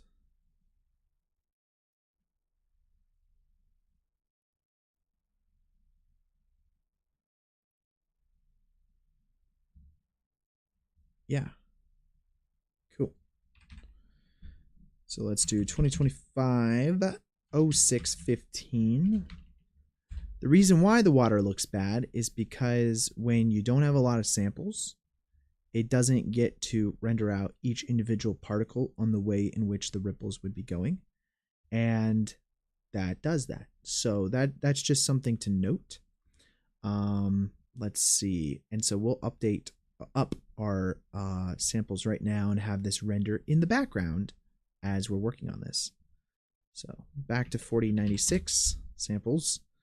And let's go ahead and hit the render button there. Okay.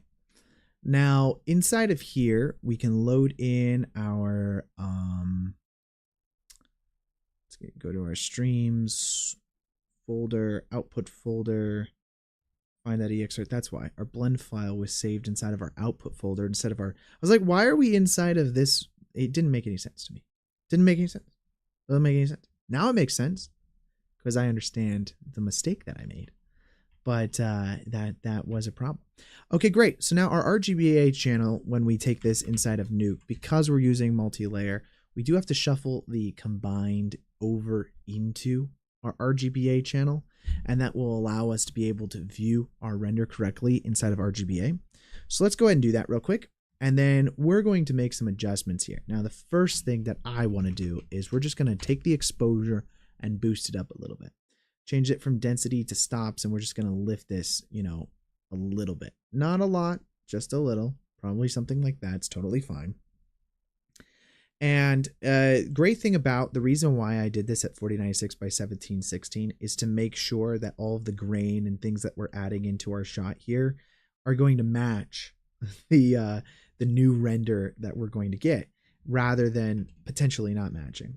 So let's go ahead and save this real quick over to our live streams folder again. There we go. We'll go ahead and save this over into our comps. There we go. Let's give it the same date name. Version 1. Boom, baby. Next up, we're going to add in some beautiful lens flares or chromatic aberrations and things like that. So we're going to use virtual lenses inside of Nuke in order to be able to do this very easily. And if we just go turn on some stuff, we can see what it's going to do here. It's going to give us some nice glows to like our light sources that we have inside of our scene.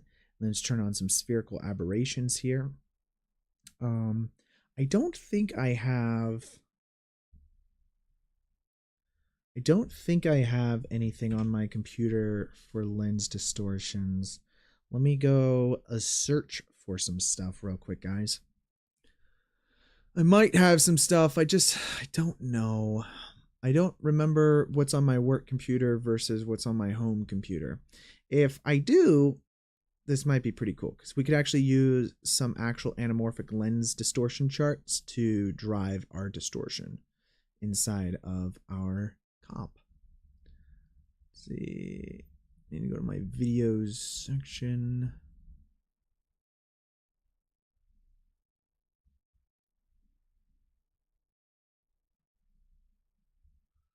Do not.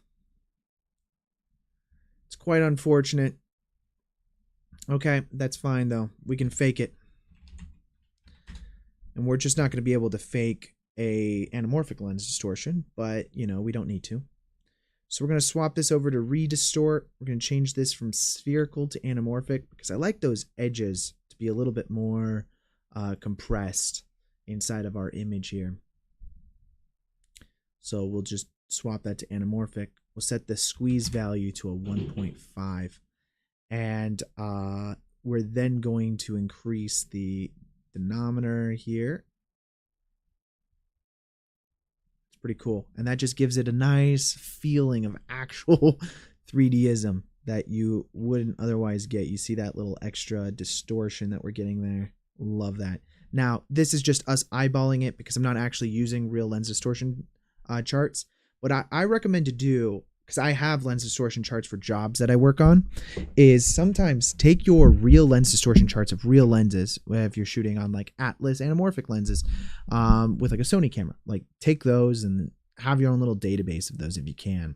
And whenever you're doing CG shots, use those lens distortion charts, create like SD maps out of them or something, and use those inside of your comp to distort your CG images in a very realistic way. It's way better than just using a lens distortion node inside of Nuke, because the lens distortion node inside of Nuke is, you know, I mean, sorry, well, you're going to use the lens distortion node either way, but eyeballing it versus actually using a distortion chart is certainly the way to go, is to use actual distortion charts. I don't think I said that very clearly, but you guys get the idea. We're going to also enable a little bit of a vignette. I like to have, because here's the thing, on a lot of these like anamorphic lenses, they get darker around the edges, like the top corners, like just a vignette, how they would. And what's really nice about this is I've been doing this on like actual CG shots that I've been doing recently, where I will take the wider version. It's like 4096 by like 450 or 4500 and something. I don't remember what it is off the top of my head, but then it's like 1.5 pixel aspect ratio. And then those edges then are going to be cropped. And you basically emulate the exact way that an actual lens would be taking it and then cropping off those edges to deliver a 4096 by 1716 like scope image. And ideally what you want to do there is then have like kind of like those outside the gate kind of vignetting that's happening on the actual lens, and you know, capturing that as well. We're just trying to create kind of like a little bit more of those realistic outputs that's going on there. As you can see, we're just adding a little bit of a vignette. I mean, you can do this, you don't have to use this virtual lens by any means, but I do find that it ends up working pretty well. Another thing I don't like is using the regrain. I like to actually use real grain. Again, do I have anything? You know what I do? 1 second. I do. I have a lot of jobs on here. I'll just use something from one of those jobs. Let me figure out a good shot to use, and then I'll import it real quick. But sometimes what I like to do with grain inside of Nuke is, instead of using the regrain node, we use DOS grain. And DOS grain's a great node. Definitely recommend. But it allows you to have two different inputs. One's a plate input and one's a degrained input over here, a degrained input over there. And you can compare two different plates against each other. Now, I've done this for this whole, like a lot of jobs. I do this for pretty much every job that I do. Is I degrain my footage, do your comp work, and then you add your grain back in. I mean, pretty standard workflow. It's nothing special. But with that being said, what's pretty cool sometimes is using that grain on your CG shots. So rather than trying to emulate that grain through a regrain node or anything like that, you can actually bring those other plates in and regrain your shot. So I'll do that real quick. Trying to find one that I think is probably pretty noisy. Although pretty much anything will do. But let's just do that one. So just go to my videos real quick, and then we'll find, is it called Ice? Shattered Ice. And then we'll go to 10 shots. Let's see. Real 232, I think. This one should work pretty well. Now, you guys don't have to use what I'm using. You don't have to use the exact same plate that I'm using. But ideally, what we're doing here is I'm going to grab our plate. Now, open that up. And then I'm going to go back real quick. We'll go to pre-render, and I have a denoised version as well. And the denoised version is going to be Aces CG. And then this is the annoying part, because they didn't make the plates properly on this job. It's a little frustrating. Honestly, it was a whole thing. I think, let's just guesstimate what it was. I'm pretty sure it was this, which is going to suck, because if it's not exact, it's going to be a little frustrating.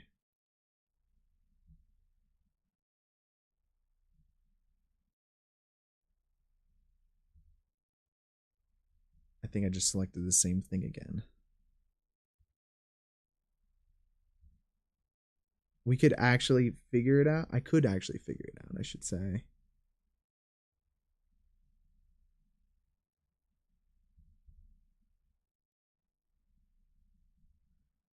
I could figure it out. 1 second. I'm going to figure it out. We're going to figure it out together. Okay, guys? Because this is annoying. I like to have all my VFX plates, all Aces CG, by the way. I have a whole tutorial on that. Go watch my video on that if you guys want to know how to actually do it proper. I did not make the plates for this job. These plates were made by a post house, and they insisted on giving it to me as the actual camera color space. And it made such a headache because every single one I had to manually figure out what the plate was because it was different cameras. And then I ended up converting everything to ACSCG on my end, but they didn't want to convert it to ACSCG. They were concerned that I'm going to rant on this, I guess, today.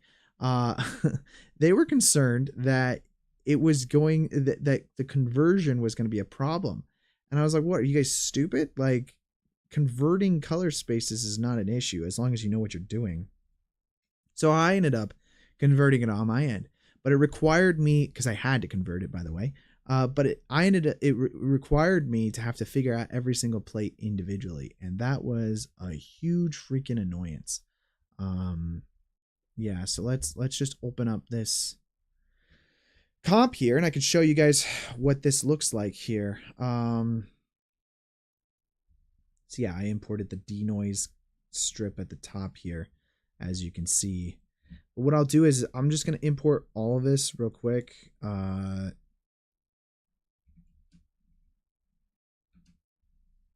just going to import that, this, and then this at the top as well as that. So I'll just copy it, paste it,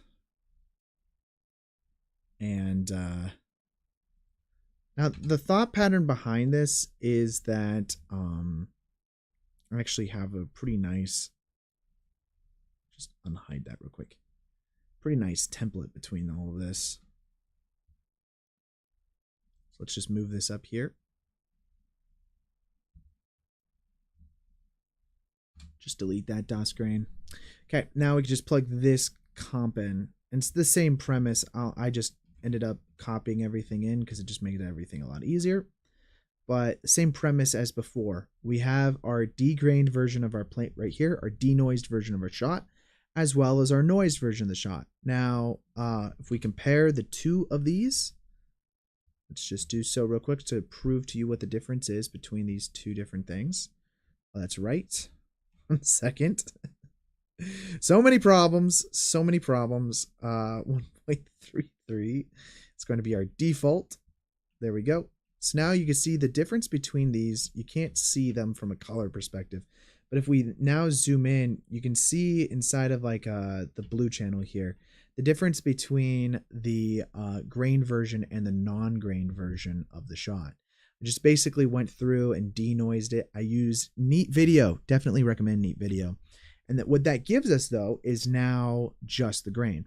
And we're going to apply that onto our our shot, which will be the flying dragon. And if we zoom in here to something, we can see that grain being added in like so. And it's more realistic because we're actually using real grain versus trying to do it ourselves. Okay, so that is the grain. I like to do a few other things. We're gonna try to fix some of this background over here. I'm gonna add in a paint node, and we're gonna try to clean up some of this horizon here. Not a fan of the way that horizon turned out. So we're going to try to blur things a little bit and just try to create a little bit more of a horizon edge that's going on to the back here. And this is just going to require a little bit of paint work, nothing super crazy.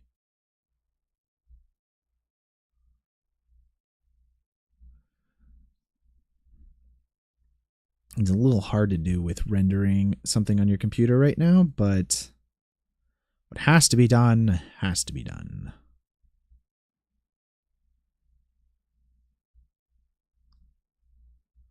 Just want to, it needs to feel a little more like depth back there, and it's just not right now.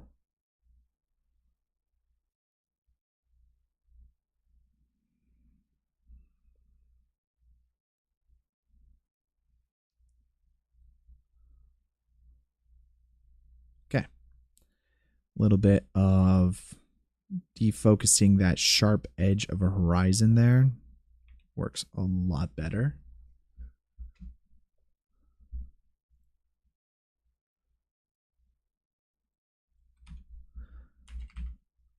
Add a nice glow in as well. And I like to glow just like add in just an extra little bit kind of like realistic atmosphere to your shots.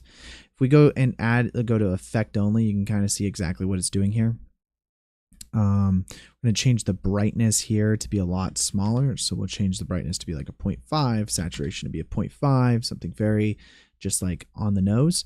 And then let's change the size here. Well, actually, yeah, let's change the size here to like a 20, you know, give it a little bit more of a pizzing to it. And then we'll merge that back over top of everything. Go over and change that to like a plus, I think. Should work pretty nicely. And then now if we mix this at like half of what it was, just going to add some nice little extra atmosphere, like light edges to everything that we want to have. I'm going to boost that up or push that up here a little bit more. And then let's just do another glow again.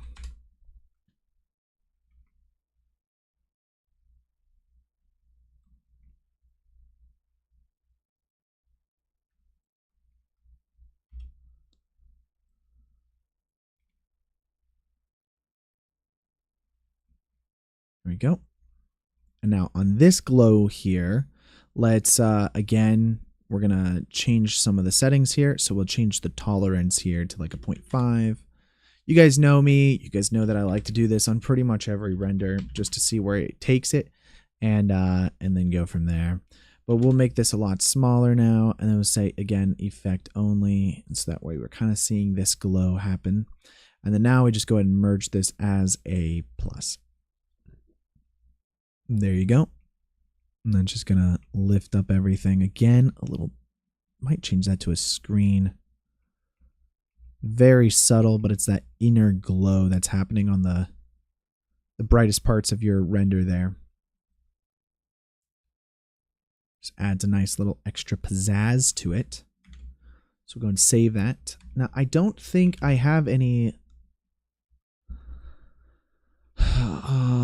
lens flares. Yeah, I don't think I have any lens flares.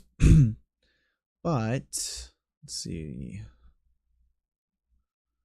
I actually never checked this. Does Action VFX have any lens flares for their like basic package? I've never thought about them as like a lens flare choice place, but I know I've seen them on here before. You know, we've got Pursuit lens flares, but that's not what I'm looking for. Got like these shimmering light flares. That's pretty cool. Until June 30th, I might have to grab these. Lightning beams. That's pretty sweet.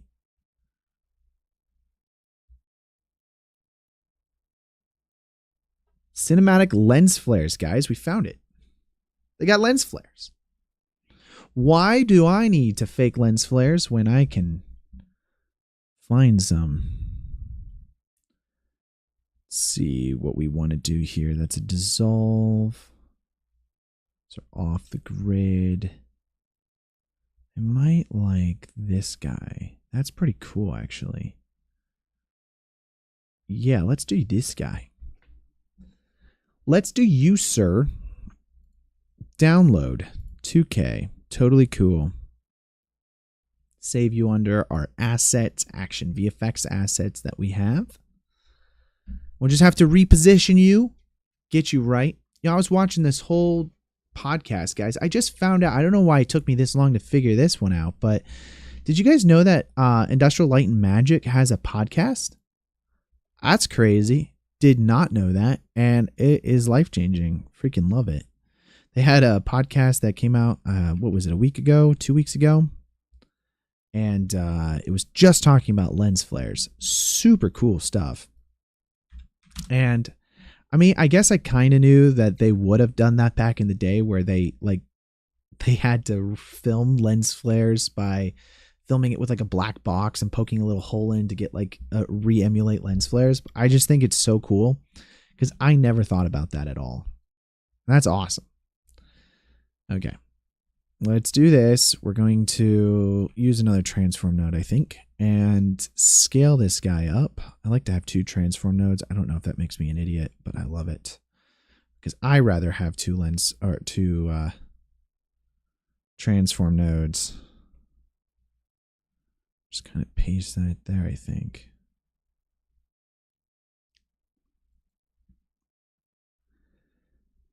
Let's do a screen option, maybe a plus option. Yeah, let's do a plus option. And then let's change this time offset. We're just going to see where this takes us, guys.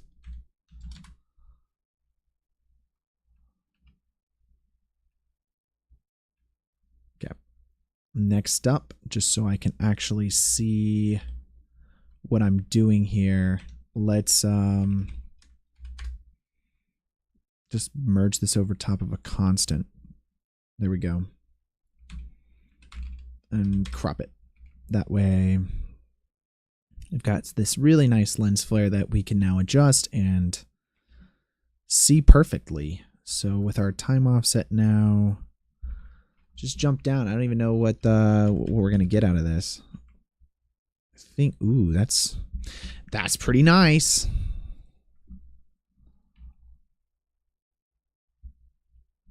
It's pretty nice. Let's take this guy and I'm gonna just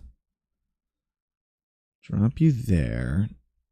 Next up, with our transform that we have, can we just scale you up a little more? Not a little, not a lot, obviously. I think I did scale it up too much, but maybe not, actually. Sometimes enough is just never enough. Beautiful thing, guys. Okay, great. So now we've got like this really cool lens flare in there. I think I might want to tone it back. At least with the hotspot. I do think like toning back the hotspot is maybe where we need to be a little more careful. I'm going to use another roto node in here and let's see where this takes us. Okay, guys. I'll just stencil out this center section. But if we just roto that guy. We just want the flare. We don't want the hotspot. If we can help it. If we can help it. If it looks weird, you know, then we might have to adjust. Let's do RGBA real quick. And that's going to stencil that guy out. So let's just blur that and see what we get. So now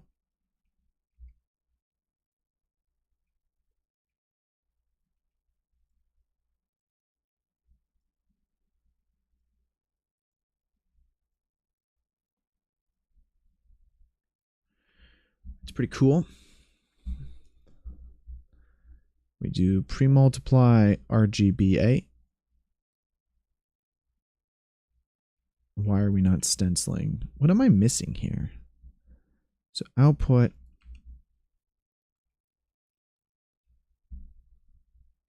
Oh, that's what I did wrong. Alpha. Thank you. Right? Alpha RGBA? Alpha RGBA?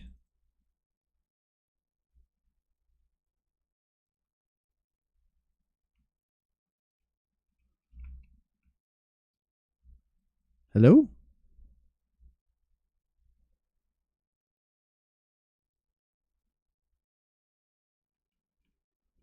Someone please tell me what I'm doing wrong here.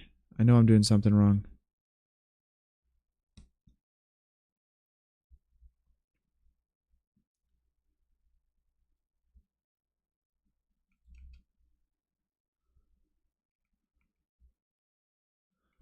What am I doing?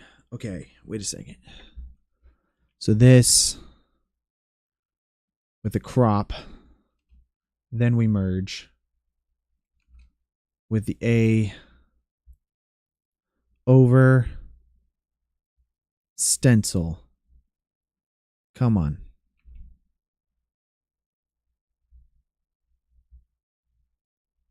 Right? What am I doing, guys? Throw the roto on.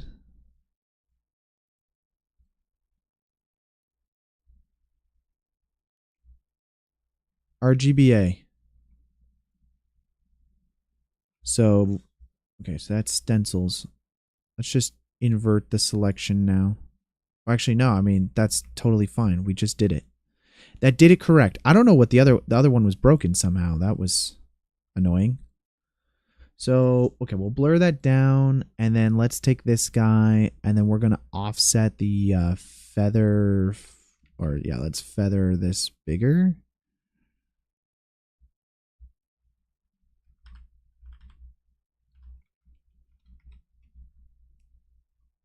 No feather.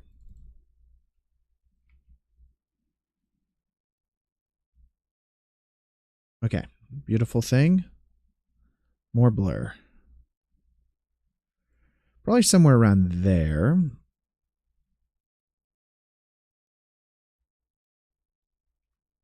Okay, great. Now we get this, which arguably is not great. So let's just try to adjust this ever so slightly. Don't worry, guys. It's going to look better. All right, it's going to look better. We're gonna scale this down now, and again, try to find that sweet spot.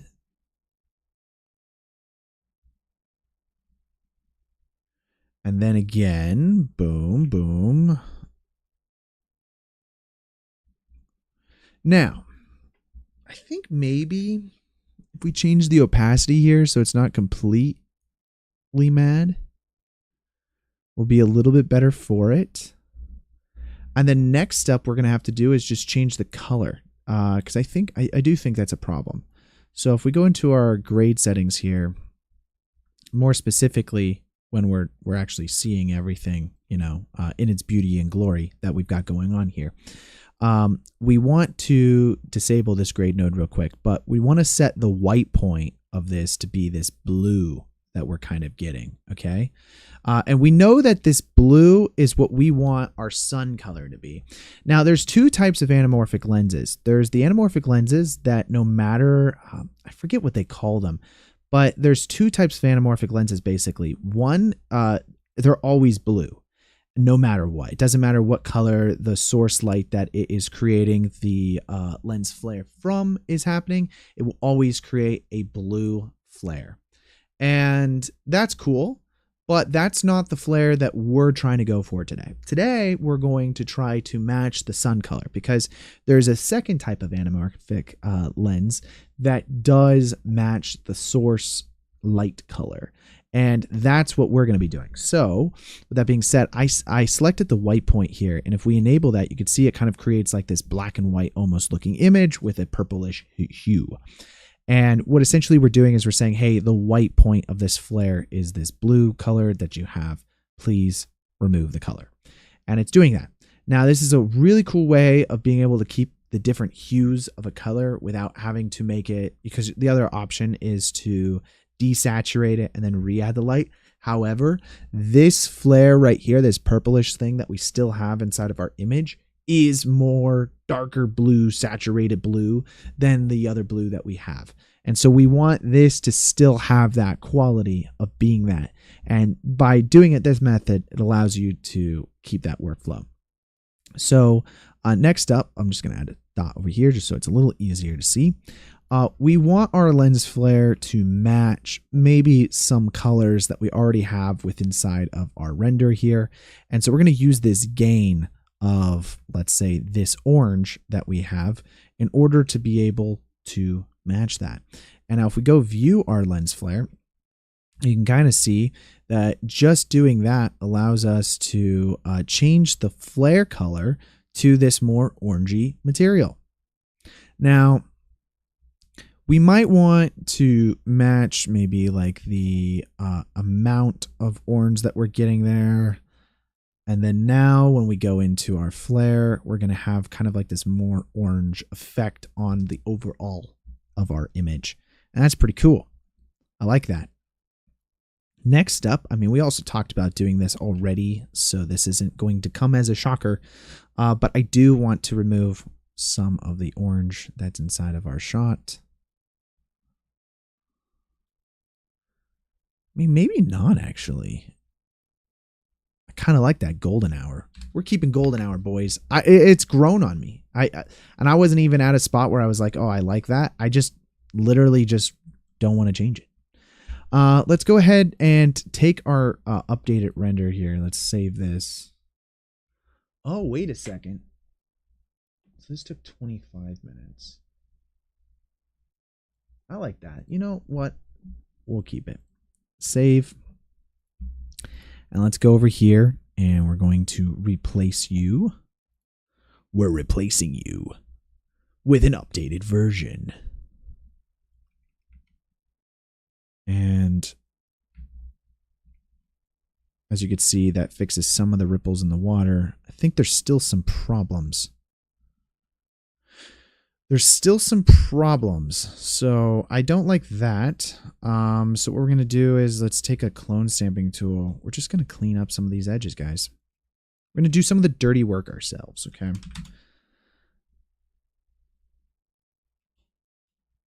And it works because it's not a moving shot. Though if it were, then we would have to probably track it or something like that in order to get the ability to make these adjustments, but it's not too bad. Just got to remove some of these shadows that we have on the water surface here.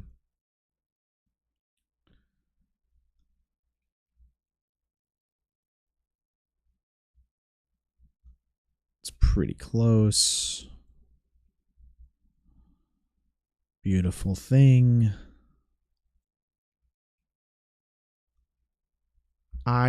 Everything froze. Okay, there we go. And with that, we hit the save button, guys. When you get blessed with your computer not crashing on a freeze, then you immediately hit the save button afterwards. That's just the rules. I don't make the rules. That's just what you're supposed to do.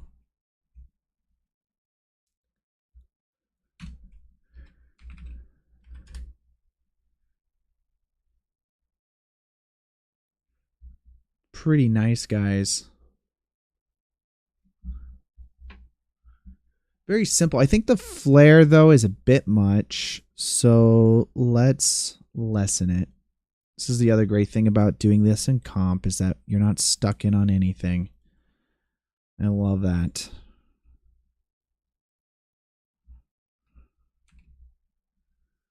It's great. I do want to afterwards, let's use a grade node down here.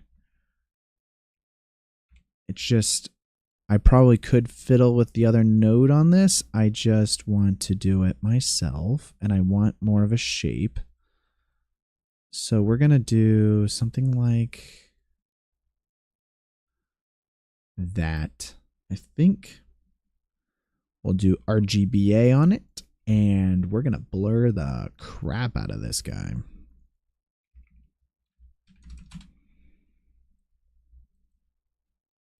Let's do an invert on that. And then let's just, I like to move it down a little bit on those edges there. Kind of like following the light as it's falling off in those different areas. And then, let's see. Let's use a grade node up here. I'm going to do a few things. I think like just getting the water source here would be pretty nice. And we want this to have a little bit more blue in it.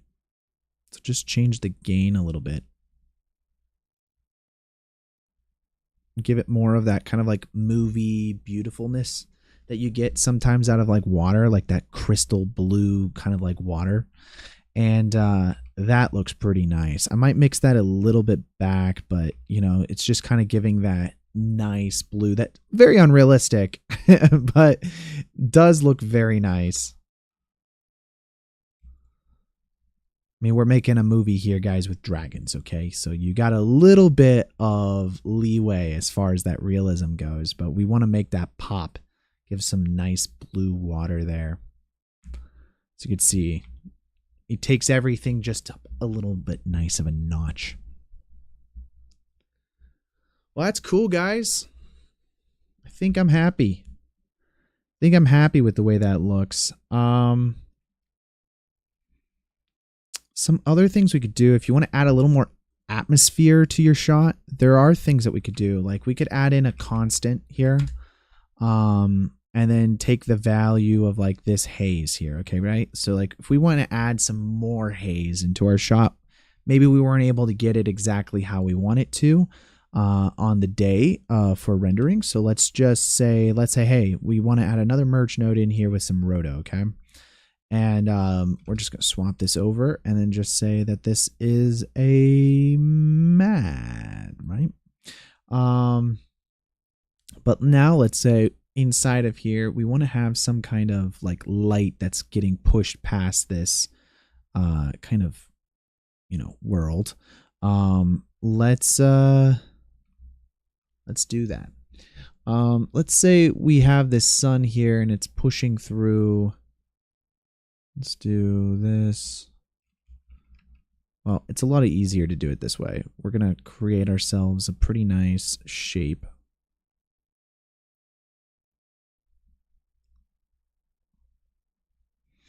We can manually do this. Actually, there's a couple different ways. There's one way that I don't often do, so let's do it that way. Let's grab that.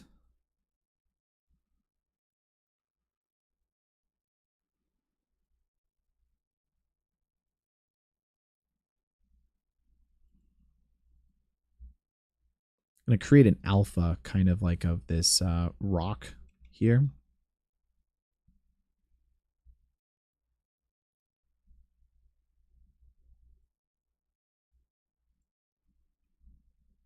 Might need to adjust these later, but let's just do this real quick.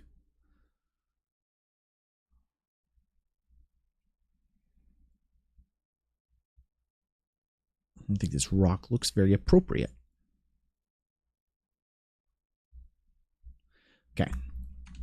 Now, I don't really ever do it this way, so forgive me if I'm doing something that is not correct. But let's see. We've got our wonderful rock surfaces here, and let's say we want these God rays. Let's just say the center is there. To be created from the mask of you. Is that possible? And how would I do that? Is it God rays, or there's like another way to do this? Is it volume rays? I think it might be volume rays. So that's your image. This is your mask.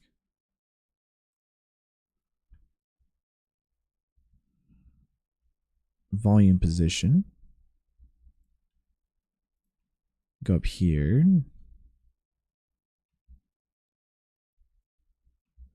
And then you say, I do like that. That's actually pretty cool, actually. Oh, that's pretty sweet. Now let's say the luma tolerance. 1 second. The ray lengths. That's what we want. And then now we just put that up there. That's pretty cool. And then we go, we make this ray lengths like really long. What can we get out of this?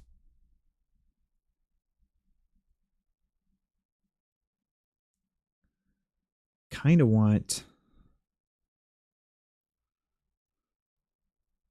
that with blurred rays, maybe. Not too much. We like a little bit. And let's see, radial fall off.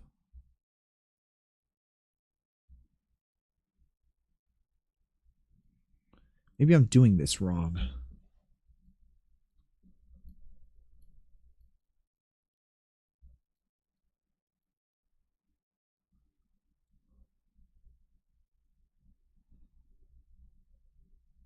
That's kind of like the effect we want. It's these light beams going this direction.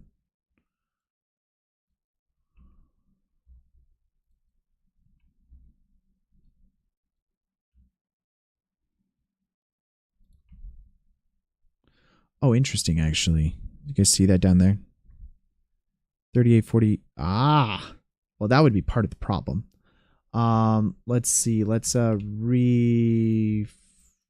we go. So we create this like beam of light. It's coming up from over there. And then we use this as a mask, right? Am I off on that? RGBA. Boom. Boom. Boom. What am I doing here? Select all of you guys and move you down. Trying to create like a... There's not, maybe not an easy way of doing that. I do like this though. This looks pretty freaking cool.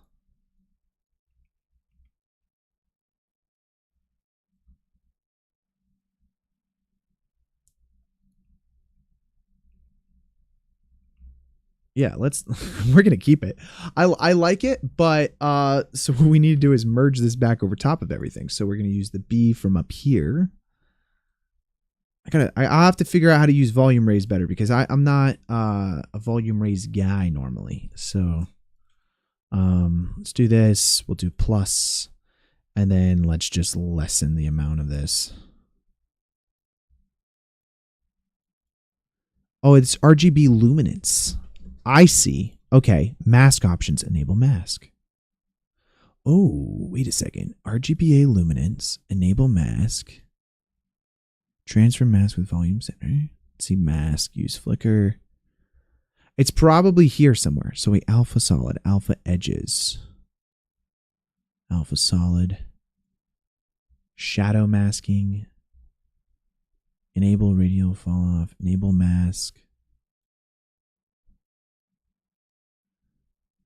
I like the effect of this RGBA luminance though. This is pretty cool with it plussed over top of everything. That gives like a really nice effect to the lens flares here. The way the light gets pushed over top of these rock edges looks really cool because it gives it a nice glow effect. Let's keep it. That's even better. So then we put that as that. We go into here, which cleans up a lot of those edges there. Oh, guys, that looks pretty sweet, doesn't it? Go back in. I'm gonna remove that one. That gives a little life to those.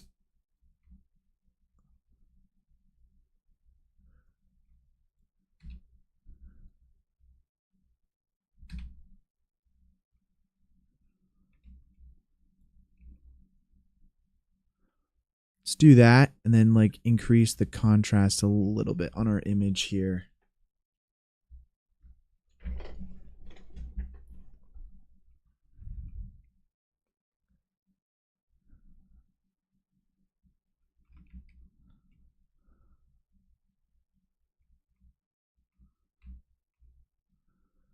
I like it. I think I like it. I think I like it, guys. Let's go back over here and just, we're going to position the lighting to be a little bit more centered. I don't know if I like this second lens flare now.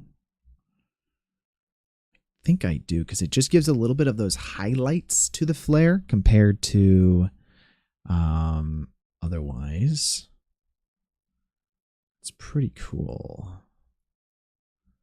I'm going to, for this render, this is obviously not what I was talking about at all before, but we are going to double the grain up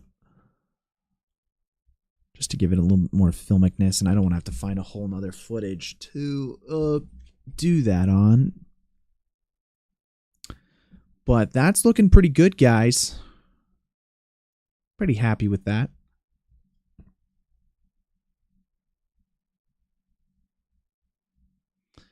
Play some What is this crap? Oh, is that from my flare?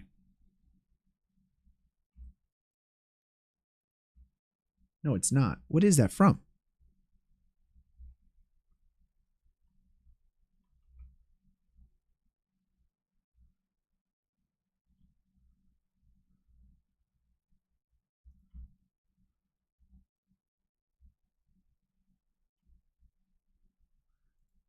Oh, that's what that is. I figured it out. It's like this, I think it's because the flare doesn't continue off. It creates like this broken effect. So I'm just gonna boom, boom, boom. Done, done, done. We fixed the problem. And that that creates the additional flare off the side. What is that? It's still there. Lens distortion. Oh, is it the grain? The grain's doing it, guys. 1 second. The grain is doing it. I think I know how to fix this. Let's go to adjust, replace, activate. Let's see. Adjust, analyze.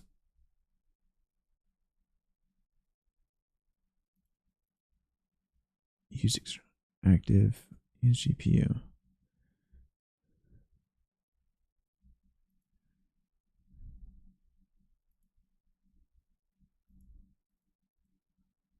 Okay.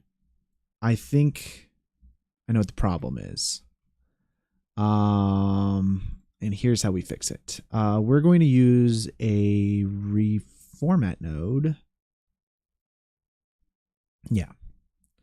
We're gonna go to here. Let's create a reformat node. Sorry. I'm gonna go to here. We're going to add a reformat node, which will be using this 4096 by 1716 that we have. There we go. Copy, paste, paste, paste, paste.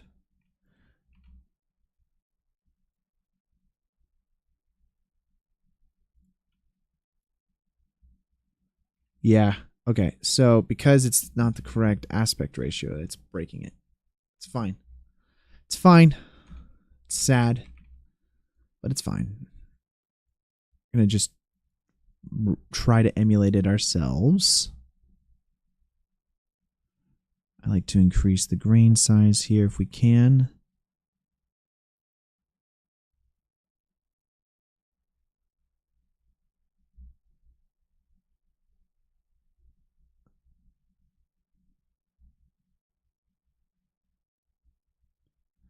Like that. That looks pretty sweet. Let's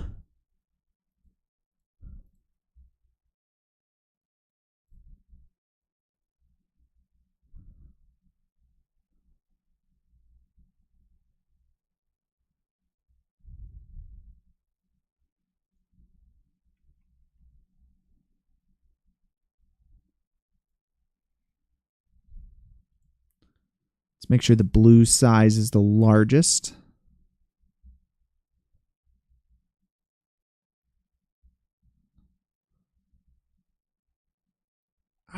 I just don't like this sometimes.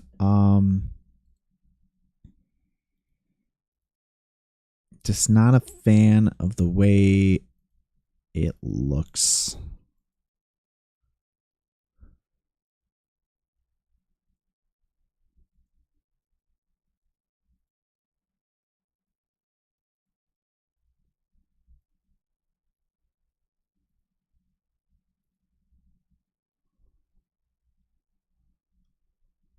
Okay.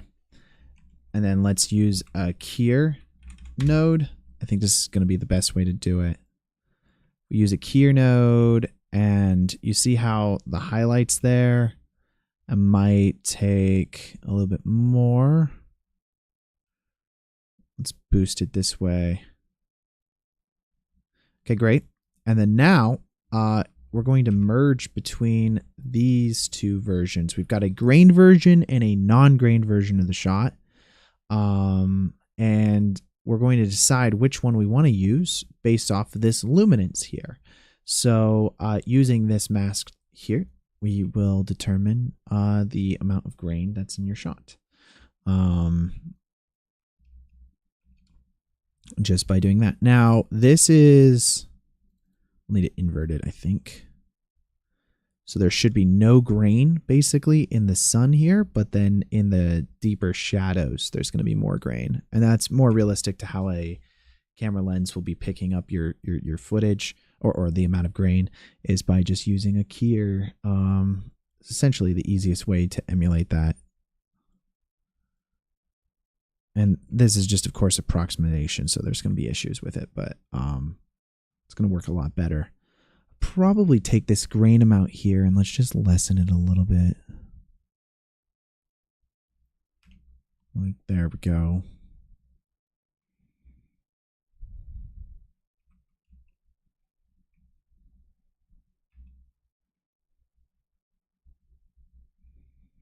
Pretty subtle.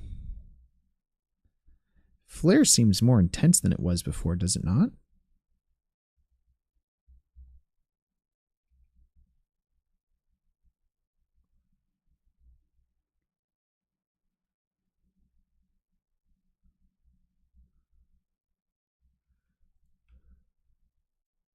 Does that flare not seem more intense than it was before? What's going on here? Also, my computer's acting very strange right now. Did my stream crash? I don't even know.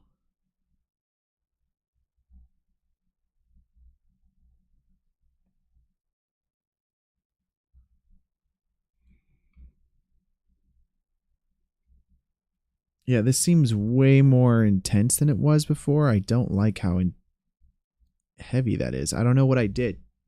Someone tell me what I did. Something like went really awry there. Also, you see this? What is all that? I'm going to save this, close it, reopen it. We're saving and closing, boys. Open it back up. All right, let's save that too. It's a good time. Make sure to hit the subscribe button below if you guys haven't already. So that way you can watch me crash softwares more often. It's my favorite pastime, really. It's like a constant thing, though, is I'm out of like storage space on my computer, which is probably part of the reason why this is crashing right now, is because I probably have no space on my C drive or something. And that's probably what's going on. But I don't know. I don't know.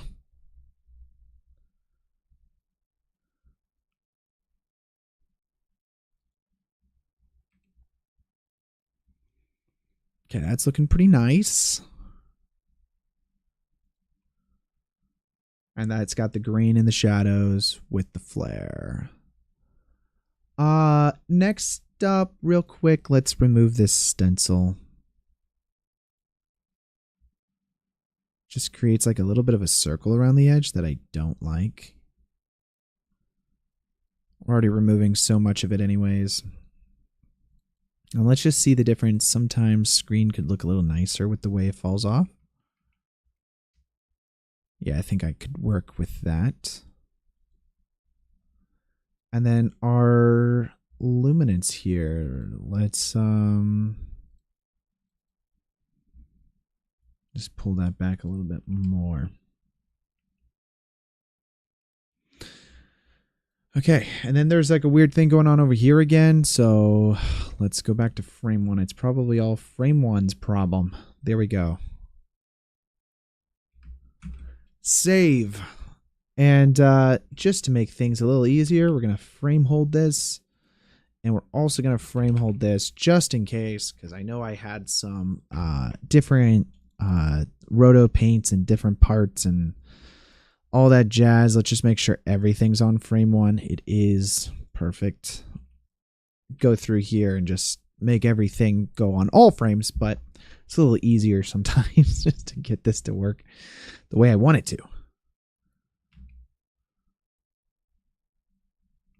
Yeah, that adds so much to it right there. I love that. It's gorgeous.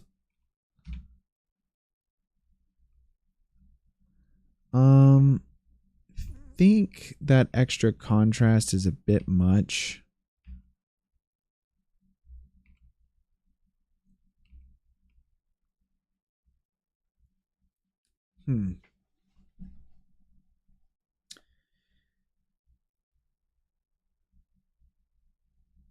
Yeah, I like that, guys. What do you think? What do you guys think? I'm thinking this works pretty well. I love it. It's very pretty. I'm very like, I feel like it captures the essence of those shots from How to Train Your Dragon. And I love that, you know. I think, you know what, screw it. There's one thing that's a little bothering me.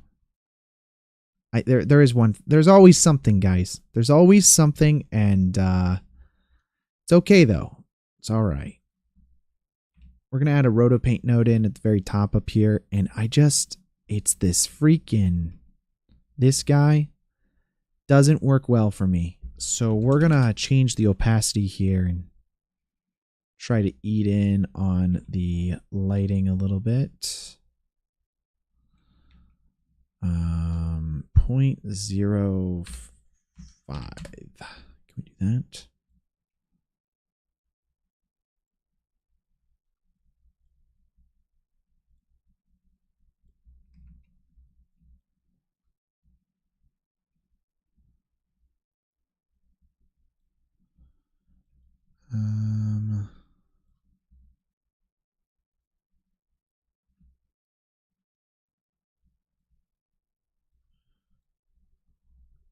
Am I screwing this up? I might be.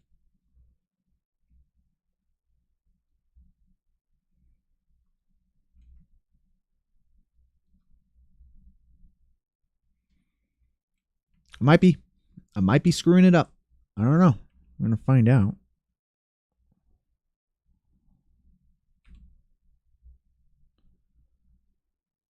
Oh, I like it. It looks so much better, honestly. Right? Am I right, guys? Am I right or am I right?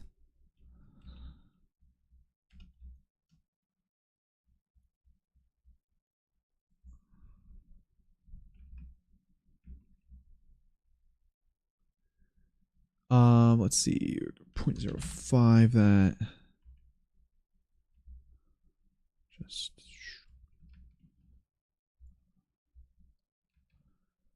0.01 it.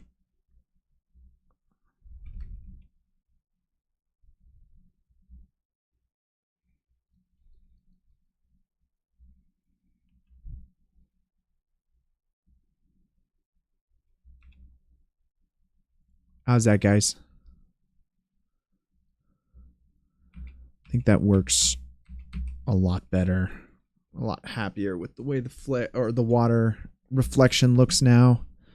It looked like a square light on the water, and I'm not a square light on the water kind of guy.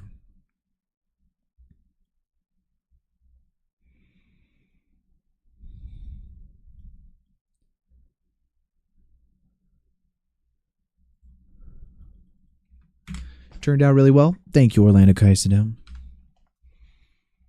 Yeah, I think I'm a lot happier with that. Very pretty shot. I love it. I love the atmosphere that we added into it as well for the distance fog. I think that makes the long distance atmosphere so much better. Also, I mean, just taking in a comp sometimes and just blurring some stuff like what we did, like just blurring that edge like that just really helps. It just gives it that extra pizzazz. I mean, maybe that comes from more of a lens distort or lens blur for the distance, but I think this works really well. I think we're going to output this, guys. I think this is the one. If you guys liked the video, please make sure to hit the like button below.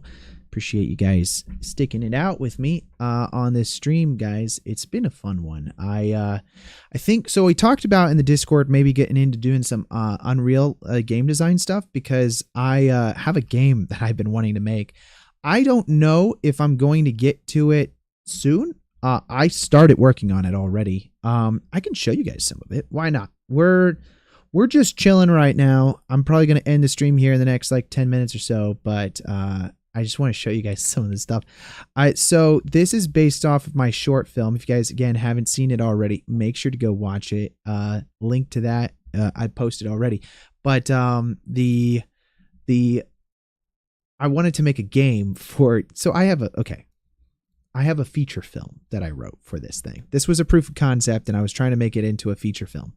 And I'm still trying to do that, but it's a very expensive movie. And so I was like, oh, you know what would be kind of cool though? Something that I could do is maybe make it into a game. And that's what I'm doing, guys. That's what, at least what I'm endeavoring to do. So I already started 3D modeling some buildings. This was one of the buildings that I already started 3D modeling. And it's pretty cool. It's a lot of fun. And I made it so that the character can already walk around. So I'm starting to build out the little town.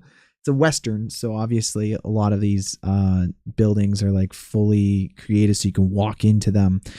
There's going to be like an attic up here, like different cases and things that you can open as well. But it's very cool. Like it's kind of, I get in the zen of just like modeling these things. So maybe I'll do some streams where I'm just modeling some of the buildings and texturing and whatnot.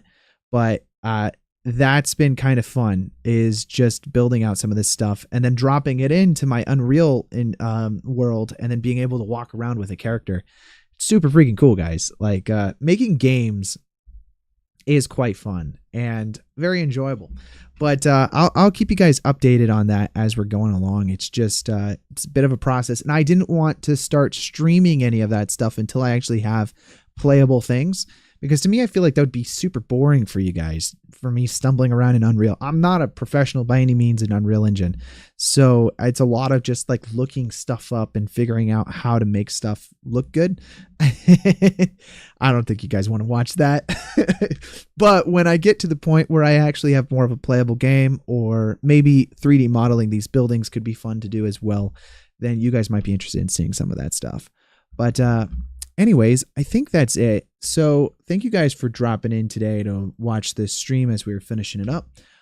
This is our finished render that we created here. If you guys would like to watch the whole thing, Ben's probably going to have that cut, and we'll upload that to the YouTube channel later this week. So you guys can check out the full cut down of how we made this from beginning to end. And this was super fun. I will be definitely streaming next week, because here's the thing, guys. I'm going to London for like 2 months, and or somewhere around there. I don't know. It's a long time, and it's for a job. So I'm planning on taking my live stream stuff with me. And so I'll definitely be streaming next week, if anything, just to chill and do something fun, like just for a fun little stream. But I got to figure out how the setup's going to be in London, if I've got really good Wi-Fi or not, and if I've got room to even stream. So I will keep you guys updated with that as we're going along. Otherwise, I'm going to try to keep some videos coming up during that period of time, at least. And you know, if you guys, of course, I keep pitching, watch my film. And if you guys liked it, share it with friends. That's also huge. You know, it is a proof of concept, as I said, for larger projects. So if you guys really enjoyed the film and you guys want to see more out of it, then share it with more people, and then hopefully it can get out there more. And I'm very, very thankful for the 20,000 views that I got on it so far, which is pretty nice. Very, very thankful for that. But wanted to let you guys know that's what the plans are over the next couple of weeks and months, is just to, I'm working on a little bit on the game. Maybe I'll do some chill streams with building those assets and characters and the world. And we'll go from there. Just kind of like fun stuff like that. It's a little different than our normal VFX stuff, so I don't want to stray too much into that, especially if that's not what everybody on this channel really likes. You know, it's kind of related, but it's a little different also. So We'll see. But hey, anyways, thank you guys so much for joining today's stream, and I will see you guys next week. Till then, join the Discord. Would love to see your guys' stuff that you guys are working on and creating and making. You guys have a good one. Stay chill, stay creating, and I'll talk to you guys later. Peace out.